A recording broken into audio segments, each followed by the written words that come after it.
Chapter 1. Trot and Captain Bill. Nobody, said Captain Bill solemnly, ever saw a mermaid and lived to tell the tale. Why not? Asked Trot, looking earnestly up into the old sailor's face. They were seated on a bench built around a giant acacia tree that grew just at the edge of the bluff. Below them rolled the blue waves of the Great Pacific. A little way behind them was the house, a neat frame cottage painted white and surrounded by huge eucalyptus and pepper trees. Still farther behind that, a quarter of a mile distant but built upon a bend of the coast, was the village, overlooking a pretty bay. Captain Bill and Trot came off into this tree to sit and watch the ocean below them. The sailor man had one meat leg and one hickory leg, and he often said the wooden one was the best of the two. Once Captain Bill had commanded and owned the Anemone, a trading schooner that plied along the coast, and in those days Charlie Griffiths, who was Trot's father, had been the captain's mate. But ever since Captain Bill's accident, when he lost his leg, Charlie Griffiths had been the captain of the little schooner while his old master lived peacefully ashore with the Griffiths family. This was about the time Trot was born, and the old sailor became very fond of the baby girl. Her real name was Mayer, but when she grew big enough to walk, she took so many busy little steps every day that both her mother and Captain Bill nicknamed her Trot, and so she was thereafter mostly called. It was the old sailor who taught the child to love the sea, to love it almost as much as he and her father did, and these two, who represented the beginning and the end of life, became firm friends and constant companions. Why hasn't anybody seen a mermaid and lived? Asked Trot again. "'Cause mermaids is fairies, and ain't meant to be seen by us mortal folk," replied Captain Bill. "But if anyone happens to see 'em, what then, Captain?" "Then," he answered, slowly wagging his head, "the mermaids give 'em a smile and a wink, and they dive into the water and gets drowned. S'pose they knew how to swim, Captain Bill." "That don't make any difference, Trot. The mermaids live deep down, and the poor mortals never come up again." The little girl was thoughtful for a moment. "But why do folks dive in the water when the mermaids smile and wink?" she asked. "Mermaids," he said gravely, "is the most beautiful creatures in the world, or the water, either. You know what they're like, Trot, they's got a lovely lady's form down to the waist, and then the other half of 'em's a fish, with green and purple and pink scales all down it." "Have they got arms, Captain Bill?" "Course, Trot, arms like any other lady. And pretty faces that smile and look mighty sweet and fetchin'. Their hair is long and soft and silky, and floats all around 'em in the water. When they comes up atop the waves, they wring the water out in their hair and sing songs that go right to your heart. If anybody is unlucky enough to be round just then, the beauty o' them mermaids and their sweet songs charm 'em like magic, so's they plunge into the waves to get to the mermaids. But the mermaids haven't any hearts, Trot, no more 'n a fish has, so they laughs when the poor people drown and don't care a fig. That's why I says, and I says it true, that nobody never saw a mermaid and lived to tell the tale." "Nobody?" asked Trot. "Nobody at all." "Then how do you know, Captain Bill?" asked the little girl, looking up into his face with big, round eyes. Captain Bill coughed. Then he tried to sneeze, to gain time. Then he took out his red cotton handkerchief and wiped his bald head with it, rubbing hard so as to make him think clearer. "Look, Trot, ain't that a brig out there?" he inquired, pointing to a sail far out in the sea. "How does anybody know about mermaids if those who have seen them never live to tell about them?" she asked again. "Know what about 'em, Trot?" "About their green and pink scales and pretty songs and wet hair. They don't know, I guess. But mermaids just naturally has to be like that, or they wouldn't be mermaids." She thought this over. "Somebody must have lived, Captain Bill," she declared positively. "Other fairies have been seen by mortals, why not mermaids?" "Perhaps they have, Trot, perhaps they have," he answered musingly. "I'm telling you as it was told to me, but I never stopped to inquire into the matter so close before. Seems like folks wouldn't know so much about mermaids if they hadn't seen 'em, and yet according to all accounts the victim is bound to get drowned." "Perhaps," suggested Trot softly, "someone found a photograph of one of 'em." "That might o' been, Trot, that might o' been," answered Captain Bill. A nice man was Captain Bill, and Trot knew he always liked to explain everything so she could fully understand it. The aged sailor was not a very tall man, and some people might have called him chubby, or even fat. He wore a blue sailor shirt with white anchors worked on the corners of the broad, square collar, and his blue trousers were very white at the bottom. He always wore one trouser leg over his wooden limb, and sometimes it would flutter in the wind like a flag because it was so white and the wooden leg so slender. His rough kersey coat was a pea jacket and came down to his waistline. In the big pockets of his jacket he kept a wonderful jackknife, and his pipe and tobacco, and many bits of string, and matches and keys and lots of other things. Whenever Captain Bill thrust a chubby hand into one of his pockets, Trot watched him with breathless interest, for she never knew what he was going to pull out. The old sailor's face was brown as a berry. He had a fringe of hair around the back of his head and a fringe of whisker around the edge of his face, running from ear to ear and underneath his chin. His eyes were light blue and kind in expression. His nose was big and broad, and his few teeth were not strong enough to crack nuts with. Trot liked Captain Bill and had a great deal of confidence in his wisdom, and a great admiration for his ability to make tops and whistles and toys with that marvelous jackknife of his. In the village were many boys and girls of her own age, but she never had as much fun playing with them as she had wandering by the sea accompanied by the old sailor and listening to his fascinating stories. She knew all about the Flying Dutchman, and Davy Jones' Locker, and Captain Kidd, and how to harpoon a whale or dodge an iceberg or lasso a seal. Captain Bill had been everywhere in the world, almost, on his many voyages. He had been wrecked on desert islands like Robinson Crusoe and been attacked by cannibals, and had a host of other exciting adventures. So he was a delightful comrade for the little girl, and whatever Captain Bill knew Trot was sure to know in time. "How do the mermaids live?" she asked. "Are they in caves, or just in the water like fishes, or how?" "Can't say, Trot," he replied. "I've asked divers about that, but none of 'em ever run across a mermaid's nest yet, as I've heard of. If they're fairies," she said, "their homes must be very pretty." "Maybe so, Trot, but damp. They are sure to be damp, you know." "I'd like to see a mermaid, Captain Bill," said the child earnestly. What, and get drowned? He exclaimed. No, and live to tell the tale. If they're beautiful, and laughing, and sweet, there can't be much harm in them, I'm sure. Mermaids is mermaids, remarked Captain Bill in his most solemn voice. It wouldn't do us any good to mix up with them, Trot. Mary. Mary. Called a voice from the house. Yes, Mama. You and Captain Bill come in to supper. Chapter 2. The Mermaids. The next morning, as soon as Trot had helped wipe the breakfast dishes and put them away in the cupboard, the little girl and Captain Bill started out toward the bluff. The air was soft and warm and the sun turned the edges of the waves into sparkling diamonds. Across the bay the last of the fisher boats was speeding away out to sea, for well the fishermen knew this was an ideal day to catch rockbass, barracuda, and yellowtail. The old man and the young girl stood on the bluff and watched all this with interest. Here was their world. It isn't a bit rough this morning. Let's have a boat ride, Captain Bill, said the child. Suits me to a T, declared the sailor. So they found the winding path that led down the face of the cliff to the narrow beach below and cautiously began the descent. Trot never minded the steep path or the loose rocks at all, but Captain Bill's wooden leg was not so useful on a downgrade as on a level, and he had to be careful not to slip and take a tumble. But by and by they reached the sands and walked to a spot just beneath the big acacia tree that grew on the bluff. Halfway to the top of the cliff hung suspended a little shed-like structure that sheltered Trot's rowboat, for it was necessary to pull the boat out of reach of the waves which beat in fury against the rocks at high tide. About as high up as Captain Bill could reach was an iron ring securely fastened to the cliff, and to this ring was tied a rope. The old sailor unfastened the knot and began paying out the rope, and the rowboat came out of its shed and glided slowly downward to the beach. It hung on a pair of davits and was lowered just as a boat is lowered from a ship's side. When it reached the sands, the sailor unhooked the ropes and pushed the boat to the water's edge. It was a pretty little craft, light and strong, and Captain Bill knew how to sail it or row it, as Trot might desire. Today they decided to row, so the girl climbed into the bow and her companion stuck his wooden leg into the water's edge so he wouldn't get his foot wet and pushed off the little boat as he climbed aboard. Then he seized the oars and began gently paddling. Whither away, Commodore Trot? He asked gaily. I don't care, Captain. It's just fun enough to be on the water, she answered, trailing one hand overboard. So he rowed around by the north promontory, where the great caves were, and much as they were enjoying the ride, they soon began to feel the heat of the sun. That's Dead Man's Cave, cause Skellington was found there, observed the child as they passed a dark, yawning mouth in the cliff. And that's Bumble Cave, cause the bumblebees make nests in the top of it. And here's Smuggler's Cave, cause the smugglers used to hide things in it. She knew all the caves well, and so did Captain Bill. Many of them opened just at the water's edge, and it was possible to row their boat far into their dusky depths. And here's Echo Cave, she continued, dreamily, as they slowly moved along the coast, and Giant's Cave, and oh, Captain Bill. Do you suppose there were ever any giants in that cave? Pears like there must o' been, Trot, or they wouldn't o' named it that name, he replied, pausing to wipe his bald head with the red handkerchief while the oars dragged in the water. We've never been into that cave, Captain, she remarked, looking at the small hole in the cliff and archway through which the water flowed. Let's go in now. What for, Trot? To see if there's a giant there. Aren't you afraid? No, are you? I just don't believe it's big enough for a giant to get into. Your father was in there once, remarked Captain Bill, and he says it's the biggest cave on the coast, but low down. It's full of water, and the water's deep down to the very bottom of the ocean, but the rock roof's liable to bump your head at high tide. It's low tide now, returned Trot. And how could any giant live in there if the roof is so low down? Why, he couldn't, mate. I reckon they must have called it Giant's Cave cause it's so big, and not cause any giant man lived there. Let's go in, said the girl again. I'd like to explore it. All right, replied the sailor. It'll be cooler in there than out here in the sun. We won't go very far, for when the tide turns we mightn't get out again. He picked up the oars and rowed slowly toward the cave. The black archway that marked its entrance seemed hardly big enough to admit the boat at first, but as they drew nearer, the opening became bigger. The sea was very calm here, for the headland shielded it from the breeze. Look out for your head, Trot, cautioned Captain Bill as the boat glided slowly into the rocky arch.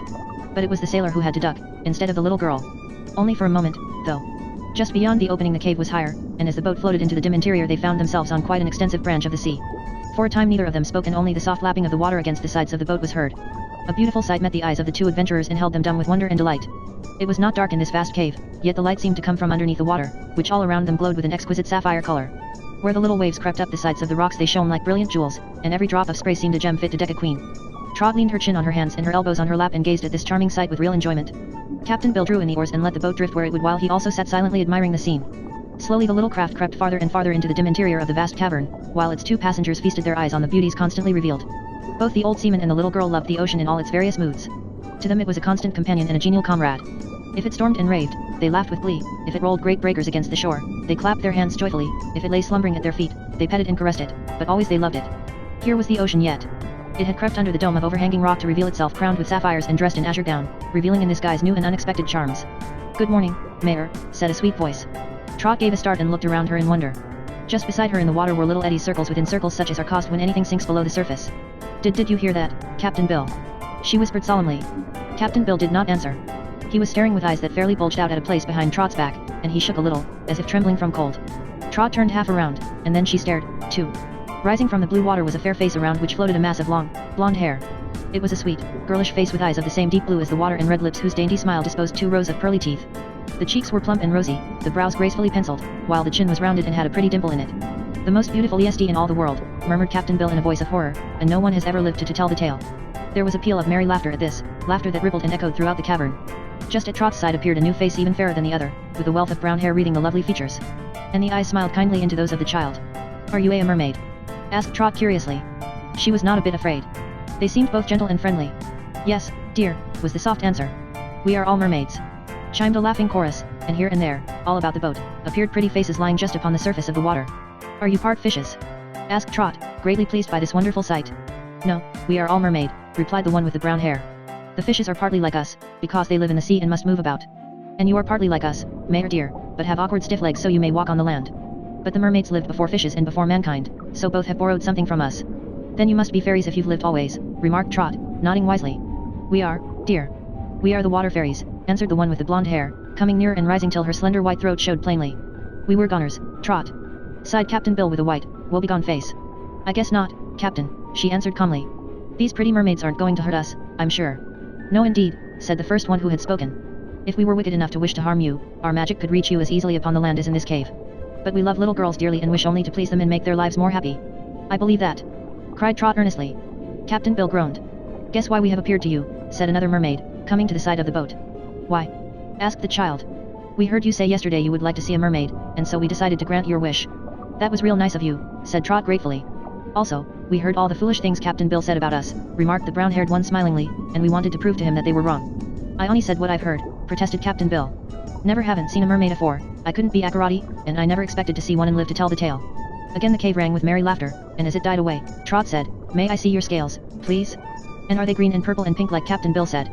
They seemed undecided what to say to this and swam a little way off, where the beautiful heads formed a group that was delightful to see. Perhaps they talked together, for the brown-haired mermaid soon came back to the side of the boat and asked, Would you like to visit our kingdom and see all the wonders that exist below the sea? I'd like to, replied Trot promptly, but I couldn't. I'd get drowned. That you would, mate, cried Captain Bill. Oh no, said the mermaid. We would make you both like one of ourselves, and then you could live within the water as easily as we do. I don't know as I'd like that, said the child, at least for always. You need not stay with us a moment longer than you please, returned the mermaid, smiling as if amused at the remark. Whenever you are ready to return home, we promise to bring you to this place again and restore to you the same forms you are now wearing. Would I have a fish's tail? Asked Trot earnestly. You would have a mermaid's tail, was the reply. What color would my scales be, pink, or purple? You may choose the color yourself. Look here, Trot, said Captain Bill in excitement. You ain't thinkin' o' doing such a fool thing, are you? Course I am, declared the little girl. We don't get such invitations every day, Captain, and if I don't go now I may never find out how the mermaids live. I don't care how they live, myself, said Captain Bill. I just want 'em to let me live. There's no danger, insisted Trot. I do know about that. That's what all the other folks said when they dove after the mermaids and got drowned. Who? Asked the girl. I don't know who, but I've heard tell. You've heard that no one ever saw a mermaid and lived, said Trot. To tell the tale, he added, nodding. And if we dives down like they says, we won't live ourselves. All the mermaids laughed at this, and the brown-haired one said, Well, if you are afraid, don't come. You may row your boat out of this cave and never see us again, if you like. We merely thought it would please little Mayor, and we're willing to show her the sights of our beautiful home. I'd like to see 'em, all right, said Trot, her eyes glistening with pleasure. So would I, admitted Captain Bill, if we would live to tell the tale. Don't you believe us? Asked the mermaid, fixing her lovely eyes on those of the old sailor and smiling prettily. Are you afraid to trust us to bring you safely back? And no, said Captain Bill, tain't he that. I've got to look after Trot. Then you'll have to come with me, said Trot decidedly, for I'm going to accept this invitation. If you don't care to come, Captain Bill, you go home and tell mother I'm visitin' the mermaids. She'd scold me in ter shivers. Moaned Captain Bill with a shudder. I guess I'd ruther take my chance down below. All right, I'm ready, Miss Mermaid, said Trot. What shall I do? Jump in, clothes and all. Give me your hand, dear, answered the mermaid, lifting a lovely white arm from the water. Trot took the slender hand and found it warm and soft and not a bit fishy. My name is Clea, continued the mermaid, and I am a princess in our deep sea kingdom. Just then Trot gave a flop and flopped right out of the boat into the water. Captain Bill caught a gleam of pink scales as his little friend went overboard, and the next moment there was Trot's face in the water among those of the mermaids. She was laughing with glee as she looked up into Captain Bill's face and called, Come on in, Captain. It didn't hurt a bit. Chapter 3. The Depths of the Deep Blue Sea. Captain Bill stood up in the boat as if undecided what to do. Never a sailor man was more bewildered than this old fellow by the strangeness of the adventure he had encountered. At first he could hardly believe it was all true and that he was not dreaming, but there was Trot in the water, laughing with the mermaids and floating comfortably about, and he couldn't leave his dear little companion to make the trip to the depths of the ocean alone. Take my hand, please, Captain Bill, said Princess Clea, reaching her dainty arm toward him, and suddenly the old man took courage and clasped the soft fingers in his own. He had to lean over the boat to do this, and then there came a queer lightness to his legs and he had a great longing to be in the water. So he gave a flop and flopped in beside Trot, where he found himself comfortable enough, but somewhat frightened. "Law sakes!" he gasped. "Here's me in the water with my rheumatics. I'll be that stiff tomorrow I can't wiggle." "You're wiggling all right now," observed Trot. "That's a fine tail you've got, Captain, and its green scales is used beautiful."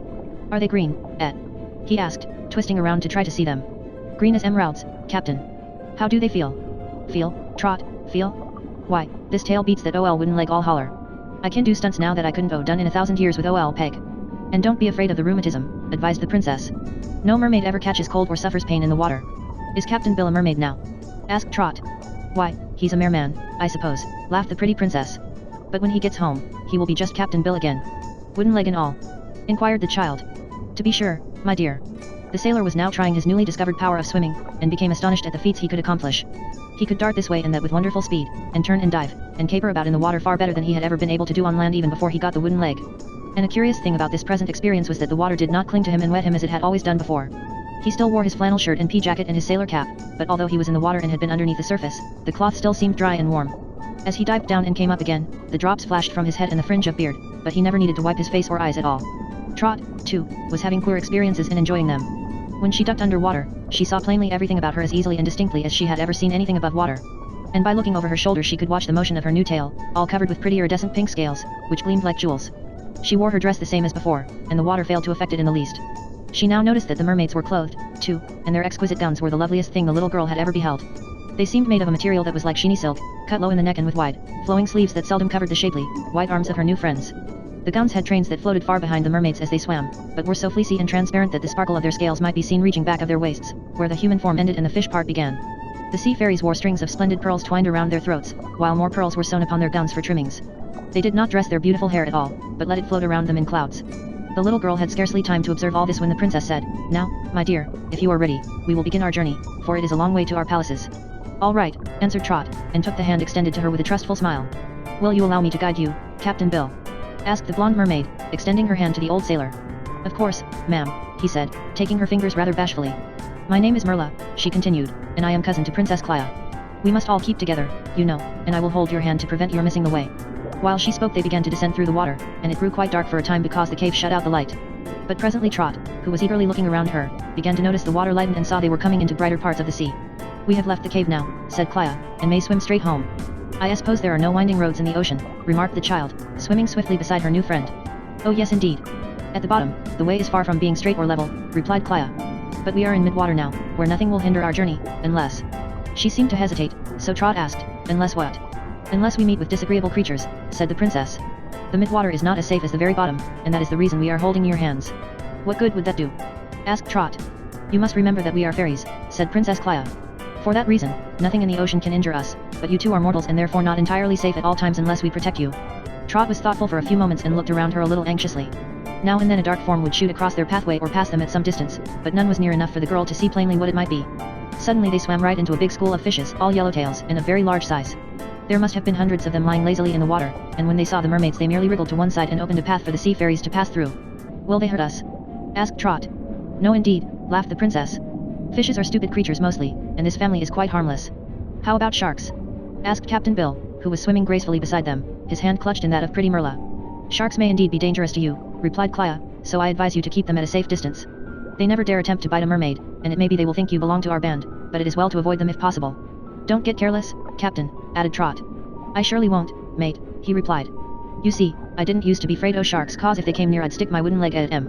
But now, if they happens to fancy these green scales, it's all up with ol Bill." "Never fear," said Merla, "I'll take care of you on our journey, and in our palaces you will find no sharks at all." "Can't they get in?" he asked anxiously. "No. The palaces of the mermaids are inhabited only by themselves." "Is there anything else to be afraid of in the sea?" asked the little girl after they had swum quite a while in silence. "One or two things, my dear," answered Princess Clia. "Of course, we mermaids have great powers, being fairies, yet among the sea people is one nearly as powerful as we are, and that is the devilfish." "I know," said Trot. "I've seen them." "You have seen the smaller ones, I suppose, which sometimes rise to the surface or go near the shore, and are often caught by fishermen," said Clia, "but they are only second cousins of the terrible deep-sea devilfish to which I refer." "Those ones are bad enough, though," declared Captain Bill. "If you know any worse ones, I don't want an introduction to them." "The monster devilfish inhabit caves in the rugged, mountainous regions of the ocean," resumed the princess, "and they are evil spirits who delight in injuring all who meet them. None lives near our palaces, so there is little danger of your meeting any while you are our guests. I hope we won't, said Trot. None for me, added Captain Bill. Devils of any sort ought to be give a wide berth, and deadful fish is worser than sea serpents. Oh, do you know the sea serpents? Asked Merla as if surprised. Not much I don't, answered the sailor, but I've heard tell of folks as has seen 'em. Did they ever live to tell the tale? Asked Trot. Sometimes, he replied. They're just orful creatures, mate. How easy it is to be mistaken, said Princess Clia softly. We know the sea serpents very well, and we like them. You do? Exclaimed Trot. Yes, dear. There are only 3 of them in all the world, and not only are they harmless, but quite bashful and shy. They are kind-hearted, too, and although not beautiful in appearance, they do many kind deeds and are generally beloved. Where do they live? Asked the child. The oldest one, who is king of this ocean, lives quite near us, said Clia. His name is Anko. How old is he? Inquired Captain Bill curiously. No one knows. He was here before the ocean came, and he stayed here because he learned to like the water better than the land as a habitation. Perhaps King Anko is 10,000 years old, perhaps 20,000. We often lose track of the centuries down here in the sea. That's pretty old, isn't it? Said Trot. Older than Captain Bill, I guess. Summit, chuckled the sailor man, Summit older, mate, but not much. Perhaps the sea serpent ain't got grey whiskers. Oh yes he has, responded Merla with a laugh. And so have his 2 brothers, Unko and Inko. They each have an ocean of their own, you know, and once every 100 years they come here to visit their brother Anko. So we've seen all 3 many times. Why, how old are mermaids, then? Asked Trot, looking around at the beautiful creatures wonderingly. We are like all ladies of uncertain age, rejoined the princess with a smile. We don't care to tell. Older than Captain Bill. Yes, dear, said Clia. But we haven't any grey whiskers, added Merla merrily, and our hearts are ever young. Trot was thoughtful. It made her feel solemn to be in the company of such old people. The band of mermaids seemed to all appearances young and fresh and not a bit as if they'd been soaked in water for hundreds of years. The girl began to take more notice of the sea maidens following after her. More than a dozen were in the group, all were lovely in appearance and clothed in the same gauzy robes as Merla and the princess. These attendants did not join in the conversation but darted here and there in sportive play, and often Trot heard the tinkling chorus of their laughter. Whatever doubts might have arisen in the child's mind through the ignorant tales of her sailor friend, she now found the mermaids to be light-hearted, joyous, and gay, and from the first she had not been in the least afraid of her new companions. How much farther do we have to go? Asked Captain Bill presently. Are you getting tired? Merla inquired. No, said he, but I'm sorter anxious to see what your palaces look like. Inside the water ain't as interesting as the top of it. It's fine swimmin', I'll agree, and I like it, but there ain't nothing special to see that I can make out. That is true, sir, replied the princess. We have purposely led you through the midwater hoping you would see nothing to alarm you until you get more accustomed to our ocean life. Moreover, we are able to travel more swiftly here. How far do you think we have already come, Captain? Oh, about 2 miles, he answered. Well, we are now hundreds of miles from the cave where we started, she told him. You don't mean it? He exclaimed in wonder. Then there's magic in it, announced Trot soberly. True, my dear. To avoid tiring you and to save time, we have used a little of our fairy power, said Clia. The result is that we are nearing our home. Let us go downward a bit, now, for you must know that the mermaid palaces are at the very bottom of the ocean, and in its deepest part. Chapter 4. The Palace of Queen Aquaraine. Trot was surprised to find it was not at all dark or gloomy as they descended farther into the deep sea. Things were not quite so clear to her eyes as they had been in the bright sunshine above the ocean's surface, but every object was distinct nevertheless, as if she saw through a pane of green-tainted glass. The water was very clear except for this green shading, and the little girl had never before felt so light and buoyant as she did now. It was no effort at all to dart through the water, which seemed to support her on all sides. I don't believe I weigh anything at all, she said to Captain Bill. No more do I, Trot, said he. But that's natural, seeing as we're underwater so far. What bothers me most is how we manage to breathe, having no gills like fishes have. Are you sure we haven't any gills? She asked, lifting her free hand to feel her throat. Sure. No, the mermaids haven't any, either, declared Captain Bill. Then, said Trot, we're breathing by magic. The mermaids laughed at this shrewd remark, and the princess said, you have guessed correctly, my dear. Go a little slower, now, for the palaces are in sight. Where? Asked Trot eagerly. Just before you. In that grove of trees? Inquired the girl. And really, it seemed to her that they were approaching a beautiful grove. The bottom of the sea was covered with white sand, in which grew many varieties of sea shrubs with branches like those of trees. Not all of them were green, however, for the branches and leaves were of a variety of gorgeous colors. Some were purple, shading down to a light lavender, and there were reds all the way from a delicate rose pink to vivid shades of scarlet. Orange, yellow and blue shades were there, too, mingling with the sea greens in a most charming manner. Altogether, Trot found the brilliant coloring somewhat bewildering. These sea shrubs, which in size were quite as big and tall as the trees on earth, were set so close together that their branches entwined, but there were several avenues leading into the groves, and at the entrance to each avenue the girl noticed several large fishes with long spikes growing upon their noses. Those are swordfishes, remarked the princess as she led the band past one of these avenues. Are they dang rouse? Asked Trot. Not to us, was the reply. The swordfishes are among our most valued and faithful servants, guarding the entrances to the gardens which surround our palaces. If any creatures try to enter uninvited, these guards fight them and drive them away. Their swords are sharp and strong, and they are fierce fighters, I assure you. I've known them to attack ships, and stick their swords right through the wood, said Captain Bill. Those belong to the wandering tribes of swordfishes, explained the princess. These, who are our servants, are too sensible and intelligent to attack ships. The band now headed into a broad passage through the gardens, as the mermaids called these gorgeous groves, and the great swordfishes guarding the entrance made way for them to pass, afterward resuming their posts with watchful eyes. As they slowly swam along the avenue, Trot noticed that some of the bushes seemed to have fruits growing upon them, but what these fruits might be neither she nor Captain Bill could guess. The way wound here and there for some distance, till finally they came to a more open space all carpeted with sea flowers of exquisite colorings. Although Trot did not know it, these flowers resembled the rare orchids of earth in their fanciful shapes and marvelous hues. The child did not examine them very closely, for across the carpet of flowers loomed the magnificent and extensive palaces of the mermaids. These palaces were built of coral, white, pink, and yellow being used, and the colors arranged in graceful designs. The front of the main palace, which now faced them, had circular ends connecting the straight wall, not unlike the architecture we are all familiar with, yet there seemed to be no windows to the building, although a series of archways served as doors. Arriving at one of the central archways, the band of sea maidens separated. Princess Clia and Merla leading Trot and Captain Bill into the palace, while the other mermaids swam swiftly away to their own quarters. "Welcome," said Clia in her sweet voice. "Here you are surrounded only by friends and are in perfect safety. Please accept our hospitality as freely as you desire, for we consider you honored guests. I hope you will like our home," she added a little shyly. "We are sure to, dear princess," Trot hastened to say. Then Clia escorted them through the archway and into a lofty hall. It was not a mere grotto, but had smoothly built walls of pink coral inlaid with white. Trot at first thought there was no roof, for looking upward she could see the water all above them. But the princess, reading her thought, said with a smile, "Yes, there is a roof, or we would be unable to keep all the sea people out of our palace. But the roof is made of glass to admit the light." "Glass?" cried the astonished child. "Then it must be an awful big pane of glass." "It is," agreed Clia. "Our roofs are considered quite wonderful, and we owe them to the fairy powers of our queen. Of course, you understand there is no natural way to make glass underwater." "No indeed," said Captain Bill. And then he asked, "Does your queen live here?" "Yes. She is waiting now, in her throne room, to welcome you. Shall we go in?" "Just as soon," replied Trot rather timidly, but she boldly followed the princess, who glided through another arch into another small room where several mermaids were reclining upon couches of coral. They were beautifully dressed and wore many sparkling jewels. "Her Majesty is awaiting the strangers, Princess Clia," announced one of these. "You are asked to enter at once." "Come, then," said Clia, and once more taking Trot's hand, she led the girl through still another arch, while Merla followed just behind them, escorting Captain Bill. They now entered an apartment so gorgeous that the child fairly gasped with astonishment.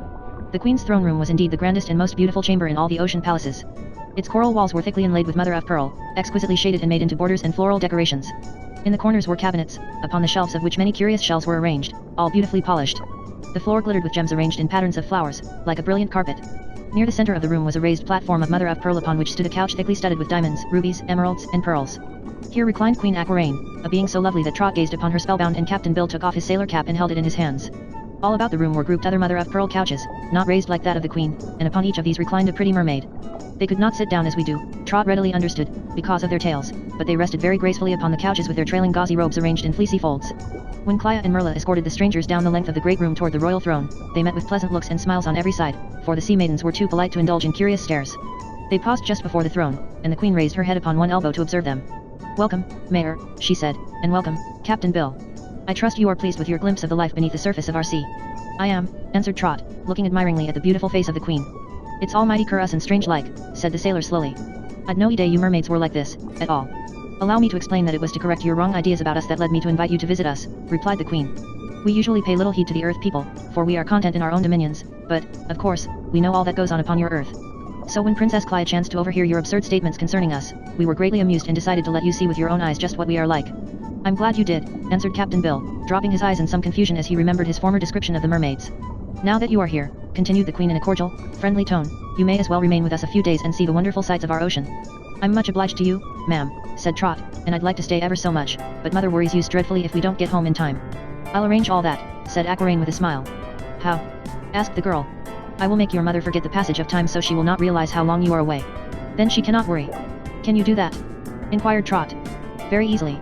I will send your mother into a deep sleep that will last until you are ready to return home.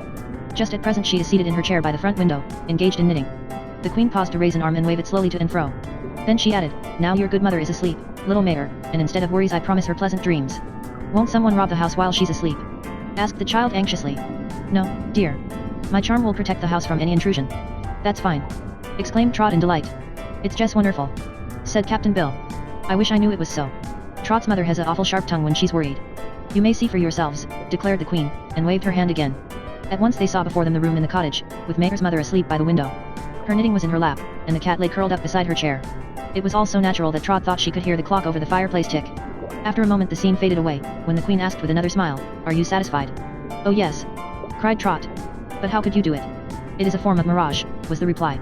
We are able to bring any earth scene before us whenever we wish. Sometimes these scenes are reflected above the water so that mortals also observe them. I've seen them, said Captain Bill, nodding. I've seen mirages, but I never knowed what caused them for now. Whenever you see anything you do not understand and wish to ask questions, I will be very glad to answer them, said the Queen. One thing that bothers me, said Trot, is why we don't get wet, being in the ocean with water all around us. That is because no water really touches you, explained the Queen. Your bodies have been made just like those of the mermaids in order that you may fully enjoy your visit to us. One of our peculiar qualities is that water is never permitted to quite touch our bodies, or our gowns. Always there remains a very small space, hardly a hair's breadth, between us and the water, which is the reason we are always warm and dry. I see, said Trot. That's why you don't get soggy or withered. Exactly, laughed the Queen, and the other mermaids joined in her merriment. I suppose that's how we can breathe without gills, remarked Captain Bill thoughtfully. Yes. The airspace is constantly replenished from the water, which contains air, and this enables us to breathe as freely as you do upon the earth. But we have fins, said Trot, looking at the fin that stood upright on Captain Bill's back. Yes. They allow us to guide ourselves as we swim, and so are very useful, replied the Queen. They make us more finished, said Captain Bill with a chuckle.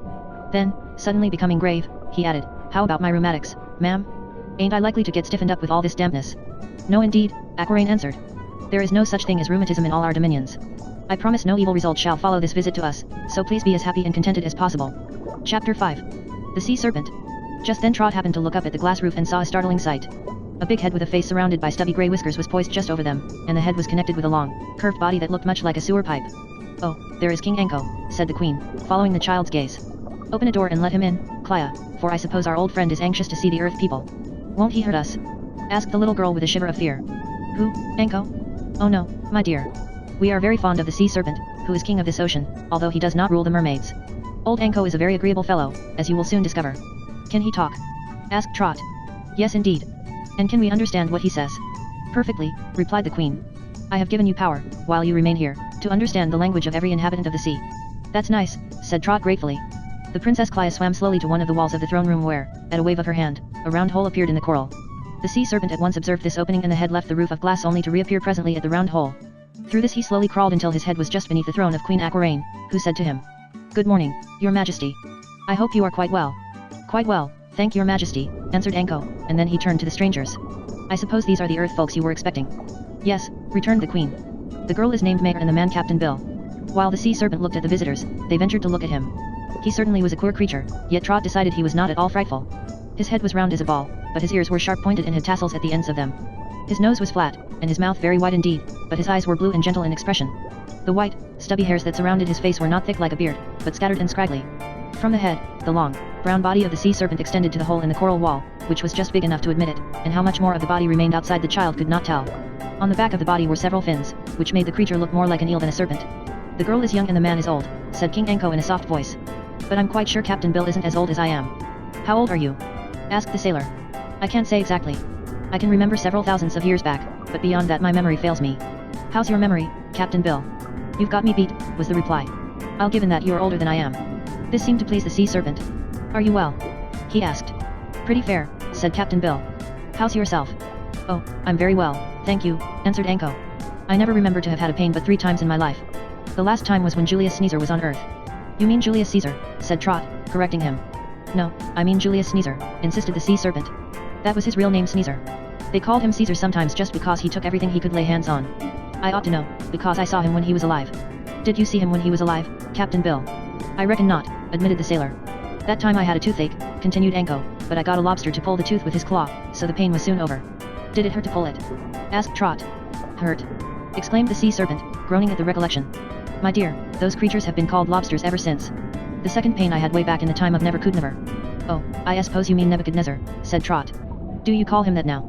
Asked the Sea Serpent as if surprised. He used to be called Nebuchadnezzar when he was alive, but this new way of spelling seems to get everything mixed up. Nebuchadnezzar doesn't mean anything at all, it seems to me. It means he ate grass, said the child. Oh no, he didn't, declared the Sea Serpent. He was the first to discover that lettuce was good to eat, and he became very fond of it. The people may have called it grass, but they were wrong. I ought to know, because I was alive when Nebuchadnezzar lived. Were you alive, then? No, said Trot. The pain I had then, remarked Anko, was caused by a kink in my tail about 300 feet from the end. There was an old octopus who did not like me, and so he tied a knot in my tail when I wasn't looking. What did you do? Asked Captain Bill. Well, first I transformed the octopus into a jellyfish, and then I waited for the tide to turn. When my tail was untied, the pain stopped. I don't understand that, said Trot, somewhat bewildered. Thank you, my dear, replied the sea serpent in a grateful voice. People who are always understood are very common. You are sure to respect those you can't understand, for you feel that perhaps they know more than you do. About how long do you happen to be? Inquired Captain Bill. When last measured, I was 7,482 feet, 5 inches and a quarter. I'm not sure about the quarter, but the rest is probably correct. Adam measured me when Kane was a baby. Where's the rest of you, then? Asked Trot. Safe at home, I hope, and coiled up in my parlor, answered the sea serpent. When I go out, I usually take along only what is needed. It saves a lot of bother and I can always find my way back in the darkest night by just coiling up the part that has been away. Do you like to be a sea serpent? Inquired the child. Yes, for I'm king of my ocean, and there is no other sea serpent to imagine he is just as good as I am. I have 2 brothers who live in other oceans, but one is 7 inches shorter than I am, and the other several feet shorter. It's curious to talk about feet when we haven't any feet, isn't it? Seems so, acknowledged Trot. I feel I have much to be proud of, continued Anko in a dreamy tone. My great age, my undisputed sway, and my exceptional length. I don't believe I'd care to live so long, remarked Captain Bill thoughtfully. So long as 7,482 feet, 5 inches and a quarter? Asked the sea serpent.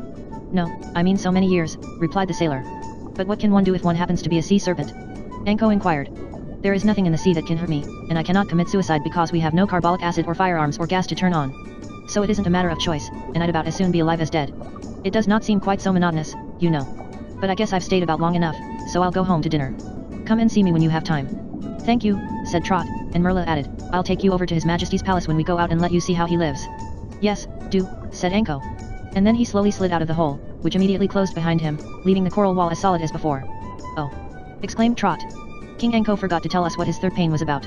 So he did, said Captain Bill. We must ask him about that when we see him. But I guess the OL boy's memory is failing, and he can't be depended on for particulars. Chapter 6. Exploring the ocean. The Queen now requested her guests to recline upon couches that they might rest themselves from their long swim and talk more at their ease. So the girl and the sailor allowed themselves to float downward until they rested their bodies on 2 of the couches nearest the throne, which were willingly vacated for them by the mermaids who occupied them until then. The visitors soon found themselves answering a great many questions about their life on the earth, for although the Queen had said she kept track of what was going on the land, there were many details of human life in which all the mermaids seemed greatly interested. During the conversation several sea maids came swimming into the room bearing trays of sea apples and other fruit, which they first offered to the Queen, and then passed the refreshments around to the company assembled. Trot and Captain Bill each took some, and the little girl found the fruits delicious to eat, as they had a richer flavor than any that grew upon land. Queen Aquaraine was much pleased when the old sailor asked for more, but Merla warned him dinner would soon be served and he must take care not to spoil his appetite for that meal. Our dinner is at noon, for we have to cook in the middle of the day when the sun is shining, she said. Cook! Cried Trot. Why, you can't build a fire in the water, can you? We have no need of fires, was the reply. The glass roof of our kitchen is so curved that it concentrates the heat of the sun's rays, which are then hot enough to cook anything we wish.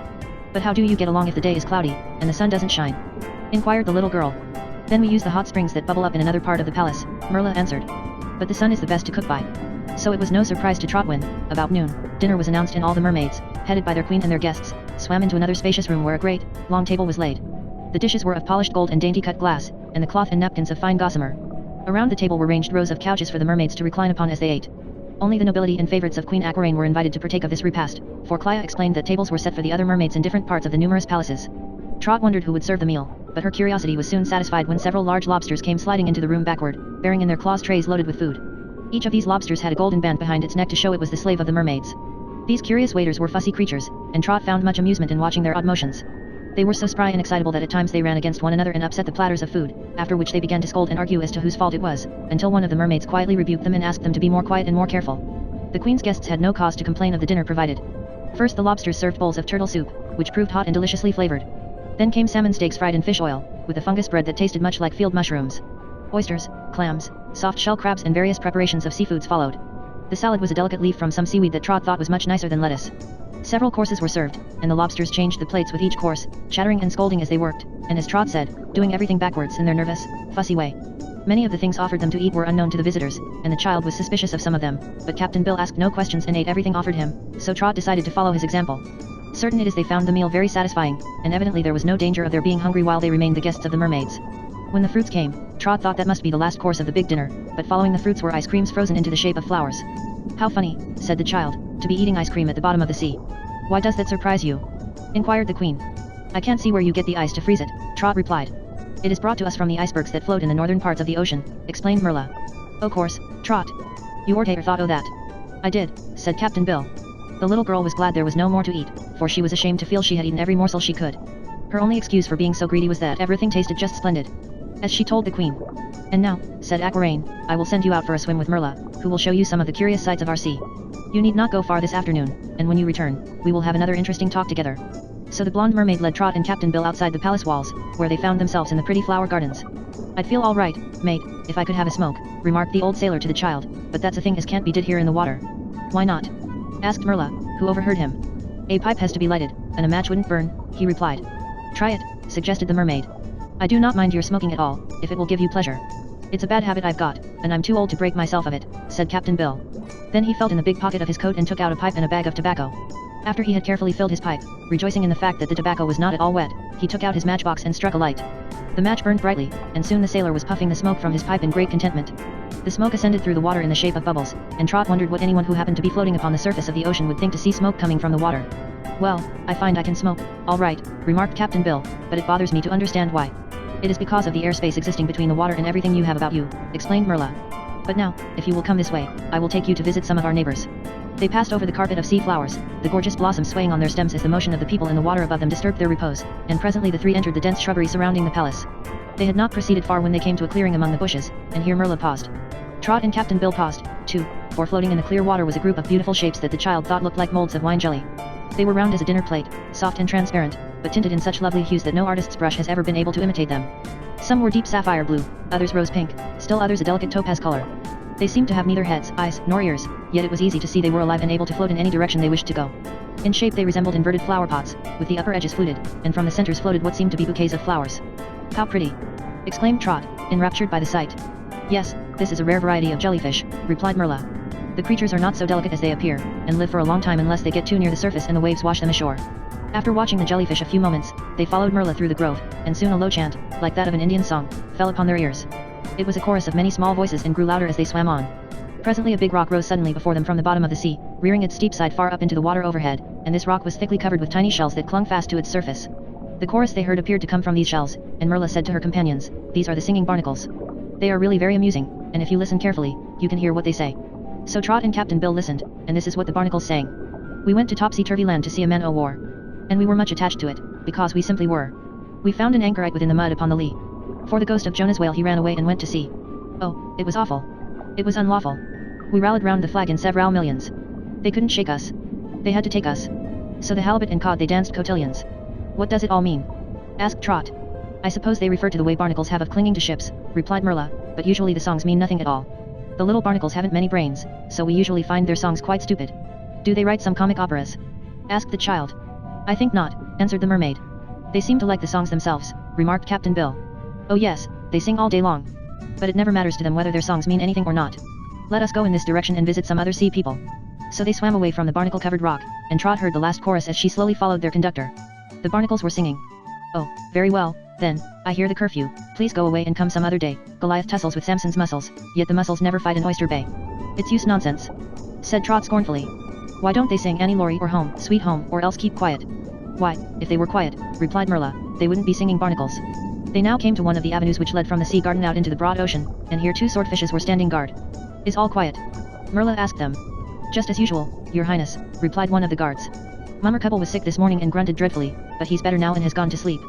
King Anko has been stirring around some, but is now taking his after-dinner nap. I think it will be perfectly safe for you to swim out for a while, if you wish." "Who's Mummercouple?" asked Trot as they passed out into deep water. "He's the sea pig," replied Merla. "I am glad he's asleep, for now we won't meet him." "Don't you like him?" inquired Trot. "Oh, he complains so bitterly of everything that he bores us," Merla answered. "Mummercouple is never contented or happy for a single minute." "I've seen people like that," said Captain Bill with a nod of his head. "And they has a way of upsetting the happiest folks they meet." "Look out!" suddenly cried the mermaid. "Look out for your fingers. Here are the snapping eels." "Who? Where?" asked Trot anxiously. And now they were in the midst of a cluster of wriggling, darting eels which sported all around them in the water with marvelous activity. "Yes, look out for your fingers and your noses," said one of the eels, making a dash for Captain Bill. At first the sailor was tempted to put out a hand and push the creature away, but remembering that his fingers would thus be exposed, he remained quiet, and the eel snapped harmlessly just before his face and then darted away. "Stop it," said Merla. "Stop it this minute, or I'll report your impudence to Aquarain." "Oh, who cares?" shouted the eels. "We're not afraid of the mermaids. She'll stiffen you up again, as she did once before," said Merla, "if you try to hurt the earth people." "Are these earth people?" asked one. And then they all stopped their play and regarded Trot and Captain Bill with their little black eyes. "The old pollywog looks something like King Anko," said one of them. "I'm not a pollywog," answered Captain Bill angrily.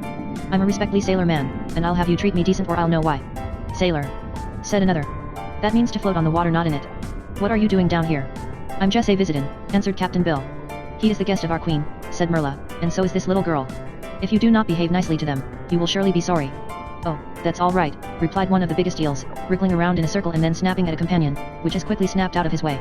We know how to be polite to company as well as the mermaids. We won't hurt them. Come on, fellows, let's go scare old Mummercubble, cried another, and then in a flash they all darted away and left our friends to themselves. Trot was greatly relieved. I don't like eels, she said. They are more mischievous than harmful, replied Merla, but I do not care much for them myself. No, added Captain Bill, they ain't respectful. Chapter 7. The aristocratic codfish. The three swam slowly along, quite enjoying the cool depths of the water. Every little while they met with some strange creature or one that seemed strange to the earth people, for although Trot and Captain Bill had seen many kinds of fish, after they had been caught and pulled from the water, that was very different from meeting them in their own element, face to face, as Trot expressed it. Now that the various fishes were swimming around free and unafraid in their deep-sea home, they were quite different from the gasping, excited creatures struggling at the end of a fish line or flopping from a net. Before long they came upon a group of large fishes lying lazily near the bottom of the sea. They were a dark color upon their backs and silver underneath, but not especially pretty to look at. The fishes made no effort to get out of Merla's way and remained motionless except for the gentle motion of their fins and gills. Here, said the mermaid, pausing, is the most aristocratic family of fish in all the sea. What are they? Asked the girl. Codfish, was the reply. Their only fault is that they are too haughty and foolishly proud of their pedigree. Overhearing this speech, one codfish said to another in a very dignified tone of voice, What insolence! Isn't it? Replied the other. There ought to be a law to prevent these common mermaids from discussing their superiors. My sakes! Said Trot, astonished. How stuck up they are, aren't they? For a moment the group of fishes stared at her solemnly. Then one of them remarked in a disdainful manner, Come, my dear, let us leave these vulgar creatures. I'm not as vulgar as you are. Exclaimed Trot, much offended by this speech. Where I come from, we only eat codfish when there's nothing else in the house to eat. How absurd! Observed one of the creatures arrogantly. Eat codfish indeed, said another in a lofty manner. Yes, and you're pretty salty, too, I can tell you. At home you're nothing but a pickup, said Trot. Dear me! Exclaimed the first fish who had spoken. Must we stand this insulting language and from a person to whom we have never been introduced? I don't need no introduction, replied the girl. I've eaten you, and you always make me thirsty. Merla laughed merrily at this, and the codfish said, with much dignity, Come, fellow aristocrats, let us go. Never mind, we're going ourselves, announced Merla, and followed by her guests the pretty mermaid swam away. I've heard tell of codfish aristocracy, said Captain Bill, but I never know exactly what it meant afore. They use made me mad with all their airs, observed Trot, so I gave them a piece of my mind. You surely did, mate, said the sailor, but I ain't sure they understand what they're like when they're salted and hung up in the pantry. Folks generally get stuck up cause they don't know theirselves like other folks knows 'em. We are near Crabville now, declared Merla. Shall we visit the crabs and see what they are doing? Yes, let's, replied Trot. The crabs are lots of fun. I've often caught them among the rocks on the shore and laughed at the way they act. Wasn't it funny at dinner time to see the way they slid around with the plates? Those were not crabs, but lobsters and crawfish, remarked the mermaid. They are very intelligent creatures, and by making them serve us we save ourselves much household work. Of course, they are awkward and provoke us sometimes, but no servants are perfect, it is said, so we get along with ours as well as we can. They're all right, protested the child, even if they did tip things over once in a while. But it is easy to work in a sea palace, I'm sure, because there's no dusting or sweeping to be done. Or scrubbing, added Captain Bill. The crabs, said Merla, are second cousins to the lobsters, although much smaller in size. There are many families or varieties of crabs, and so many of them live in one place near here that we call it Crabville. I think you will enjoy seeing these little creatures in their native haunts. They now approached a kelp bed, the straight, thin stems of the kelp running far upward to the surface of the water. Here and there upon the stalks were leaves, but Trot thought the growing kelp looked much like sticks of macaroni, except they were a rich red-brown color. It was beyond the kelp which they had to push aside as they swam through, so thickly did it grow that they came to a higher level, a sort of plateau on the ocean's bottom. It was covered with scattered rocks of all sizes, which appeared to have broken off from big shelving rocks they observed nearby. The place they entered seemed like one of the rocky canyons you often see upon the earth. Here live the fiddler crabs, said Merla, but we must have taken them by surprise, it is so quiet. Even as she spoke, there was a stirring and scrambling among the rocks, and soon scores of light green crabs were gathered before the visitors. The crabs bore fiddles of all sorts and shapes in their claws, and one big fellow carried a leader's baton. The latter crab climbed upon a flat rock and in an excited voice called out, Ready, now ready, good fiddlers. We'll play number 19, Hail to the Mermaids. Ready. Take aim. Fire away. At this command every crab began scraping at his fiddle as hard as he could, and the sounds were so shrill and unmusical that Trot wondered when they would begin to play a tune. But they never did, it was one regular mix-up of sounds from beginning to end. When the noise finally stopped, the leader turned to his visitors and, waving his baton toward them, asked, Well, what did you think of that? Not much, said Trot honestly. What's it all about? I composed it myself, said the fiddler crab. But it's highly classical, I admit. All really great music is an acquired taste. I don't like it, remarked Captain Bill. It might do all right to stir up a racket New Year's Eve, but to call that screechin' music. Just then the crabs started fiddling again, harder than ever, and as it promised to be a long performance, they left the little creatures scraping away at their fiddles as if for dear life and swam along the rocky canyon until, on turning a corner, they came upon a new and different scene. There were crabs here, too, many of them, and they were performing the queerest antics imaginable. Some were building themselves into a pyramid, each standing on edge, with the biggest and strongest ones at the bottom. When the crabs were 5 or 6 rows high, they would all tumble over, still clinging to one another and, having reached the ground, they would separate and commence to build the pyramid over again. Others were chasing one another around in a circle, always moving backward or sidewise, and trying to play leapfrog as they went.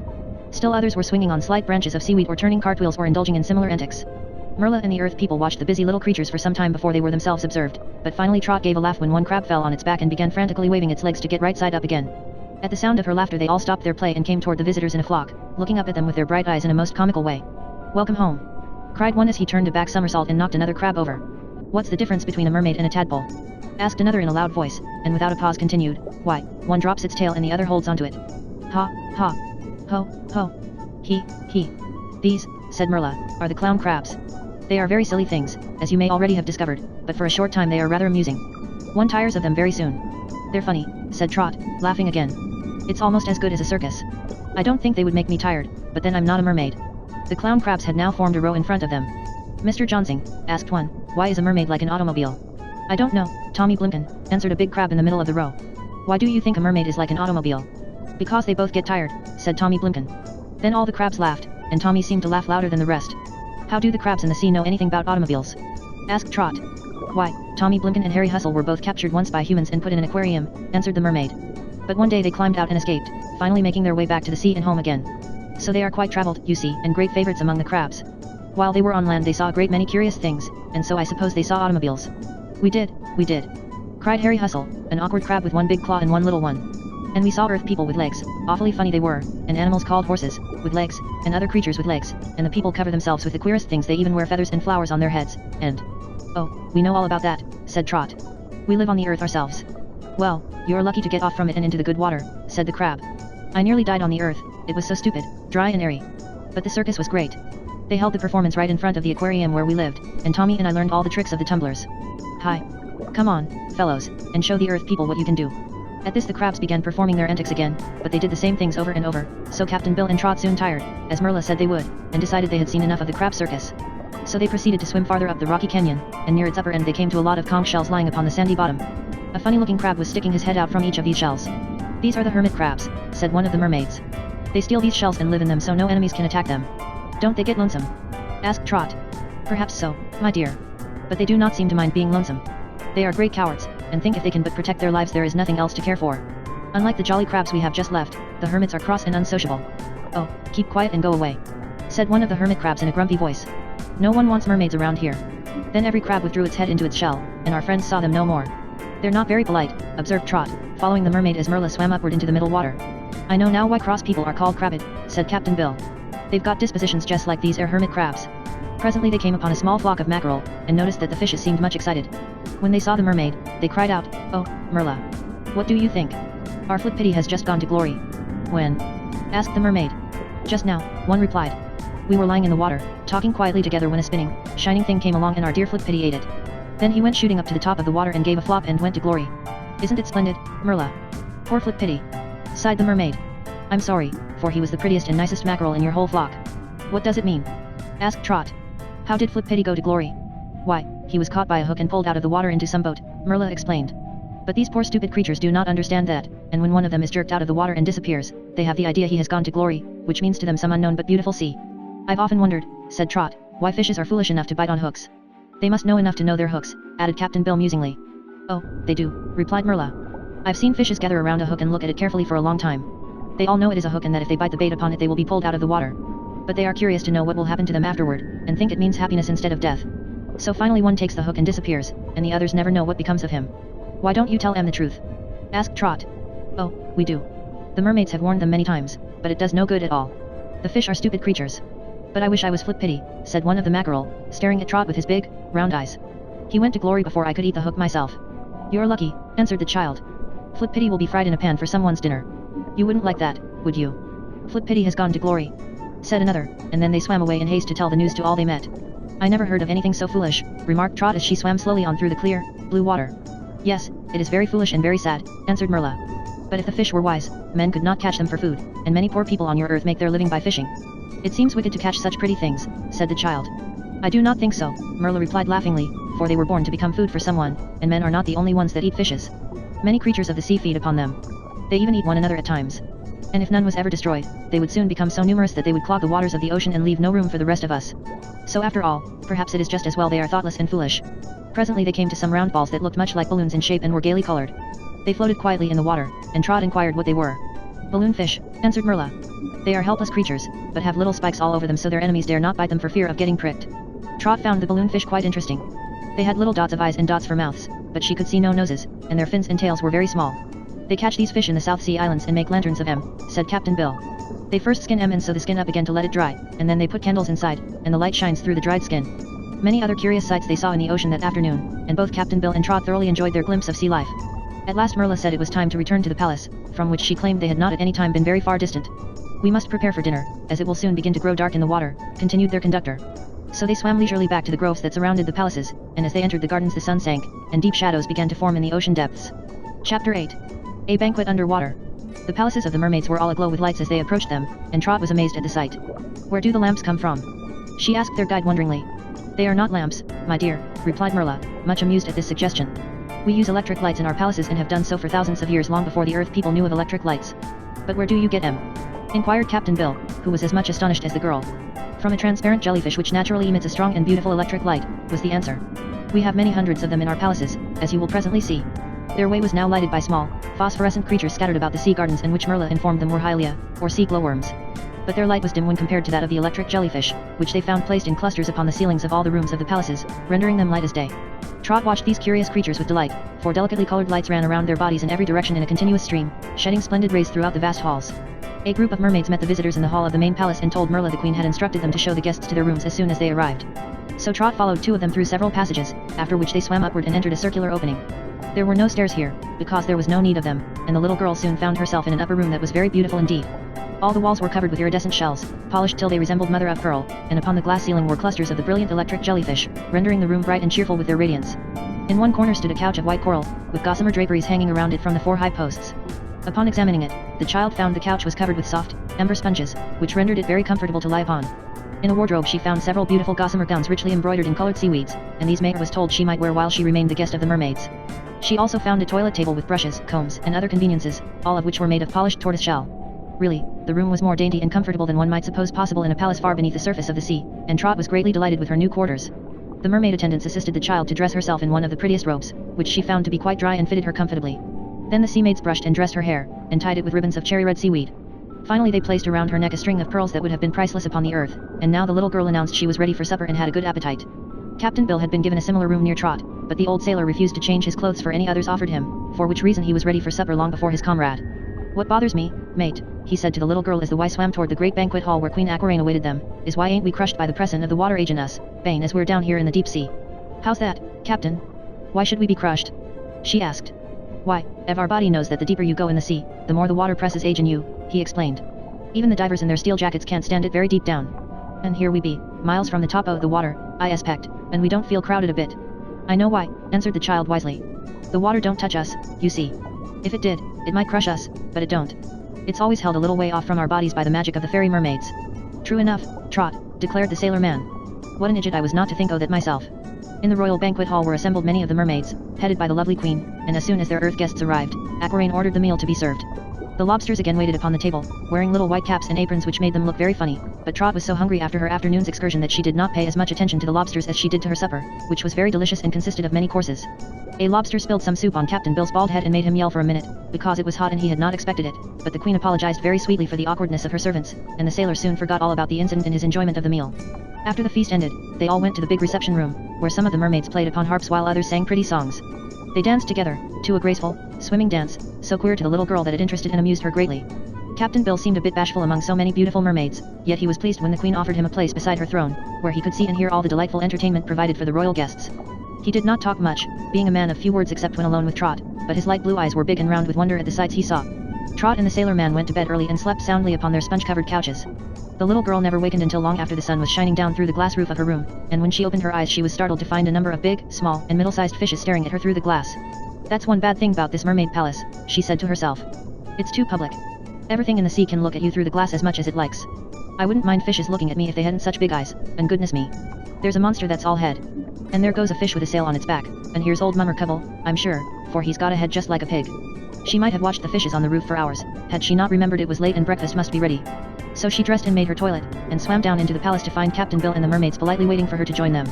The sea maidens were as fresh and lovely as ever, while each and all proved sweet-tempered and merry, even at the breakfast table, and that is where people are cross, if they ever are.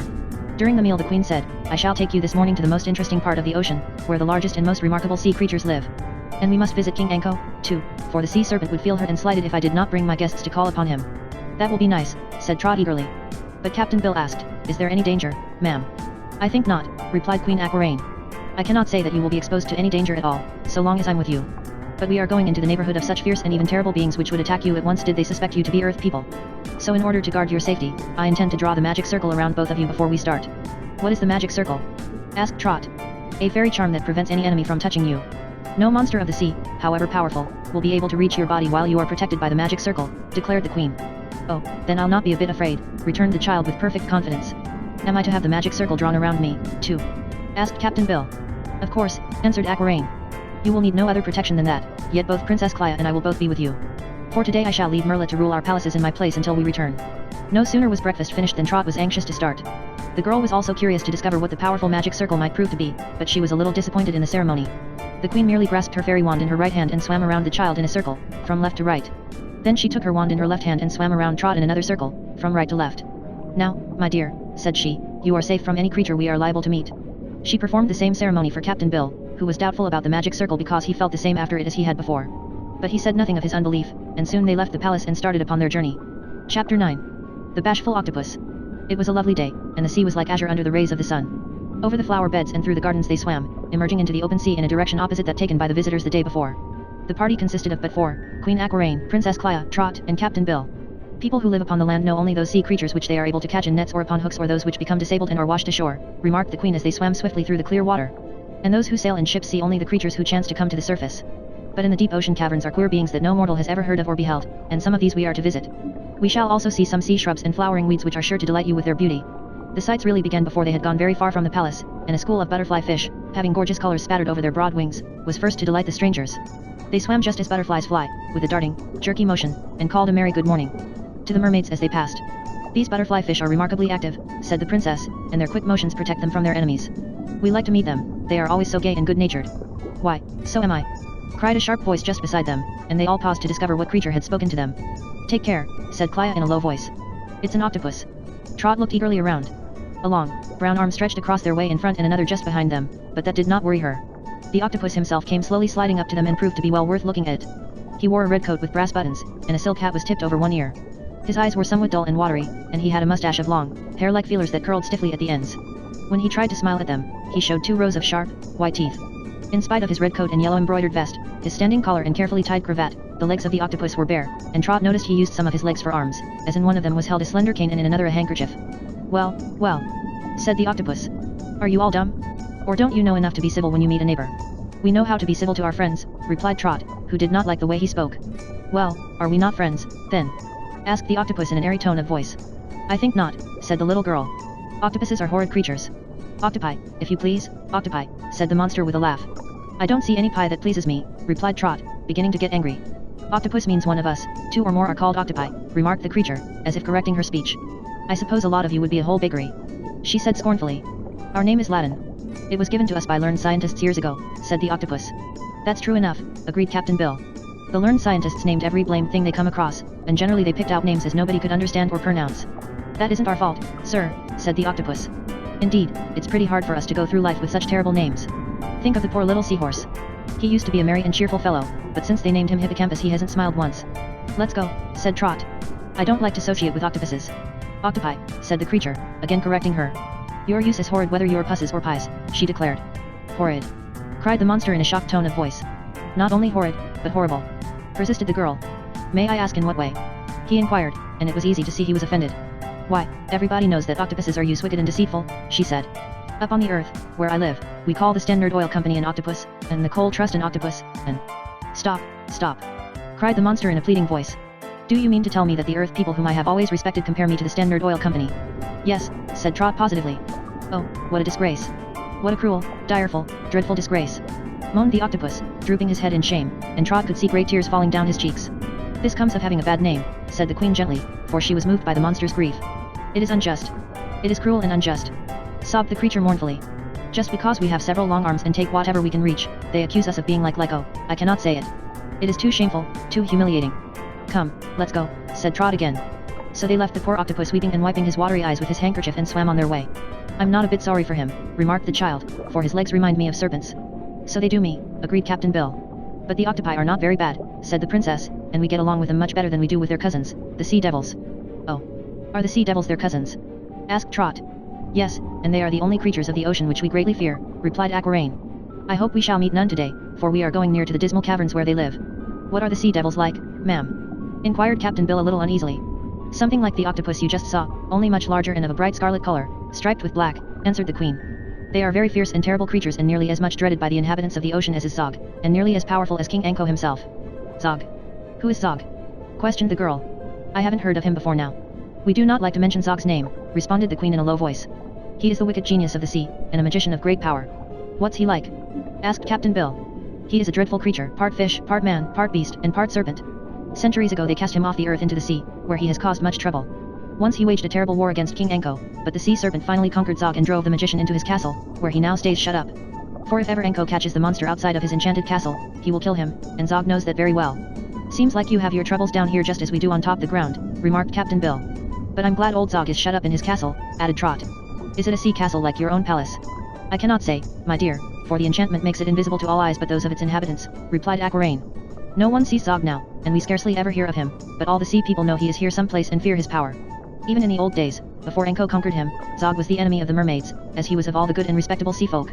But do not worry about the magician, I beg of you, for he has not dared to do an evil deed in many, many years. Oh, I'm not afraid, asserted Trot. I'm glad of that, said the queen. Keep together, friends, and be careful not to separate, for here comes an army of sawfishes. Even as Aquarain spoke, they saw a swirl and commotion in the water ahead of them, while a sound like a muffled roar fell upon their ears. Then swiftly there dashed upon them a group of great fishes with long saws sticking out in front of their noses, armed with sharp, hooked teeth, all set in a row. They were larger than the swordfishes and seemed more fierce and bold. But the mermaids and Trot and Captain Bill quietly awaited their attack, and instead of tearing them with their saws as they expected to do, the fishes were unable to touch them at all. They tried every possible way to get at their proposed victims, but the magic circle was all powerful and turned aside the ugly saws, so our friends were not disturbed at all. Seeing this, the sawfishes soon abandoned the attempt and with growls and roars of disappointment swam away and were quickly out of sight. Trot had been a wee bit frightened during the attack, but now she laughed gleefully and told the queen that it seemed very nice to be protected by fairy powers. The water grew a darker blue as they descended into its depths, farther and farther away from the rays of the sun. Trot was surprised to find she could see so plainly through the high wall of water above her, but the sun was able to shoot its beams straight down through the transparent sea, and they seemed to penetrate to every nook and crevice of the rocky bottom. In this deeper part of the ocean some of the fishes had a phosphorescent light of their own, and these could be seen far ahead as if they were lanterns. The explorers met a school of Argonauts going up to the surface for a sail, and the child watched these strange creatures with much curiosity. The Argonauts live in shells in which they are able to hide in case of danger from prowling wolf fishes, but otherwise they crawl out and carry their shells like humps upon their backs.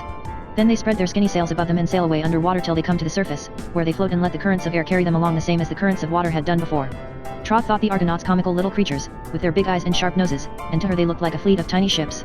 It is said that men got their first idea of boats and of how to sail them from watching these little Argonauts. Chapter 10. The Undiscovered Island. In following the fleet of Argonauts, the four explorers had risen higher in the water and soon found they had wandered to an open space that seemed to Trot like the flat top of a high hill. The sands were covered with a growth of weeds so gorgeously colored that one who had never peered beneath the surface of the sea would scarcely believe they were not the product of a dye shop. Every known hue seemed represented in the delicate, fern-like leaves that swayed softly to and fro as the current moved them. They were not set close together, these branches of magnificent hues, but were scattered sparsely over the sandy bottom of the sea so that while from a distance they seemed thick, a nearer view found them spread out with ample spaces of sand between them. In these sandy spaces lay the real attractiveness of the place, for here were many of those wonders of the deep that have surprised and interested people in all ages. First were the starfishes, hundreds of them, it seemed lying sleepily on the bottom, with their 5 or 6 points extended outward. They were of various colors, some rich and brilliant, others of dark brown hues.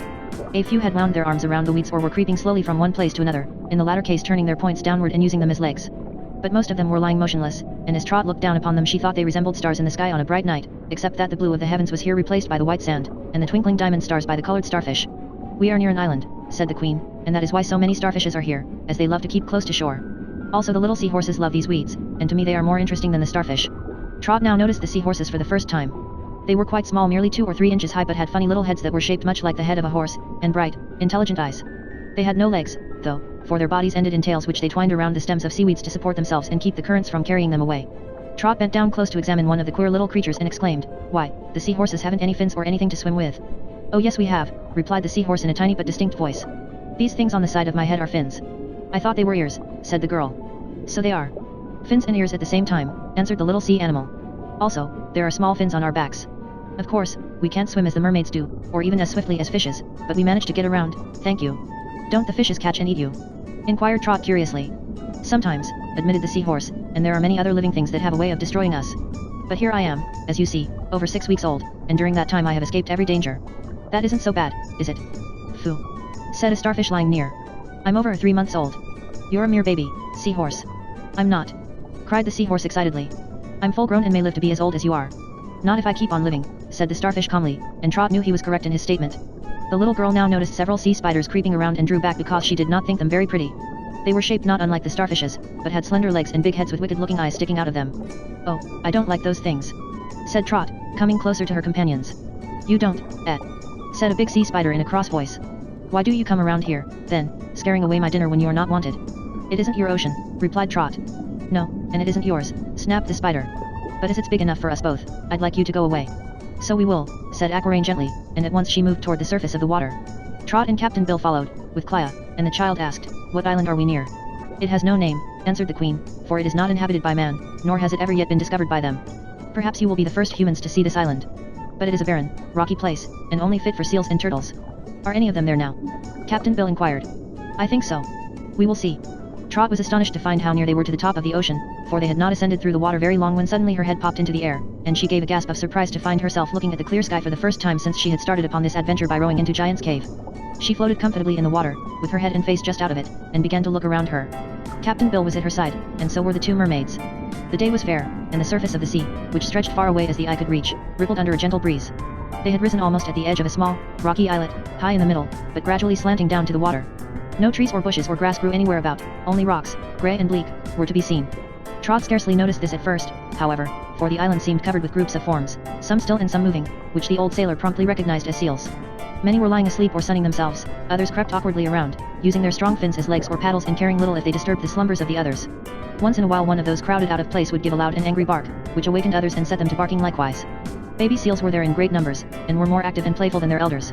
It was really wonderful how they could scramble around on the land, and Trot laughed more than once at their antics. At the edge of the water lay many huge turtles, some as big around as a wagon wheel and others much smaller in size. "The big ones are very old," said the queen, seeing Trot's eyes fixed on the turtles. "How old?" asked the child. "Hundreds of years, I think. They live to a great age, for nothing can harm them when they withdraw their legs and heads into their thick shells. We use some of the turtles for food, but prefer the younger ones. Men also fish for turtles and eat them, but of course no men ever come to this out-of-the-way place in the ocean, so the inhabitants of this little island know they are perfectly safe." In the center of the island rose high cliffs on top of which were to be seen great flocks of seagulls, some whirling in the air, while others were perched upon the points of rock. "What do the birds find to eat?" asked Captain Bill. "They often feed upon seals which die of accident or old age, and they are expert fishermen," explained Queen Aquarain. "Curiously enough, the seals also feed upon these birds, which they are often able to catch in their strong jaws when the gulls venture too near. And then, the seals frequently rob the nests of eggs, of which they are very fond." "I'd like a few gulls' eggs now," remarked a big seal that lay near them upon the shore. Trot had thought him sound asleep, but now he opened his eyes to blink lazily at the group in the water. "Good morning," said the queen. "Aren't you Chief Muffruff?" "I am," answered the old seal. "And you are Aquarain, the mermaid queen. You see, I remember you, although you haven't been here for years. And isn't that Princess Clea?" "To be sure. But the other mermaids are strangers to me, especially the bald-headed one." "I'm not a mermaid," asserted Captain Bill. "I'm a sailor just a visit in the mermaids. Our friends are earth dwellers," explained the queen. "That's odd," said Muffruff. "I can't remember that any earth dwellers ever came this way before. I never travel far, you see, for I'm chief of this disorderly family of seals that live on this island on it and off it, that is." "You're a poor chief," said a big turtle lying beside the seal. "If your people are disorderly, it is your own fault." Muffruff gave a chuckling laugh. Then, with a movement quick as lightning, he pushed his head under the shell of the turtle and gave it a sudden jerk. The huge turtle was tossed up on edge and then turned flat upon its back, where its short legs struggled vainly to right its overturned body. "There!" snorted the seal contemptuously. "Perhaps you'll dare insult me again in the presence of visitors, you old mud-wallower." Seeing the plight of the turtle, several young seals came laughingly wobbling to the spot, and as they approached the helpless creature drew in his legs and head and closed his 2 shells tightly together.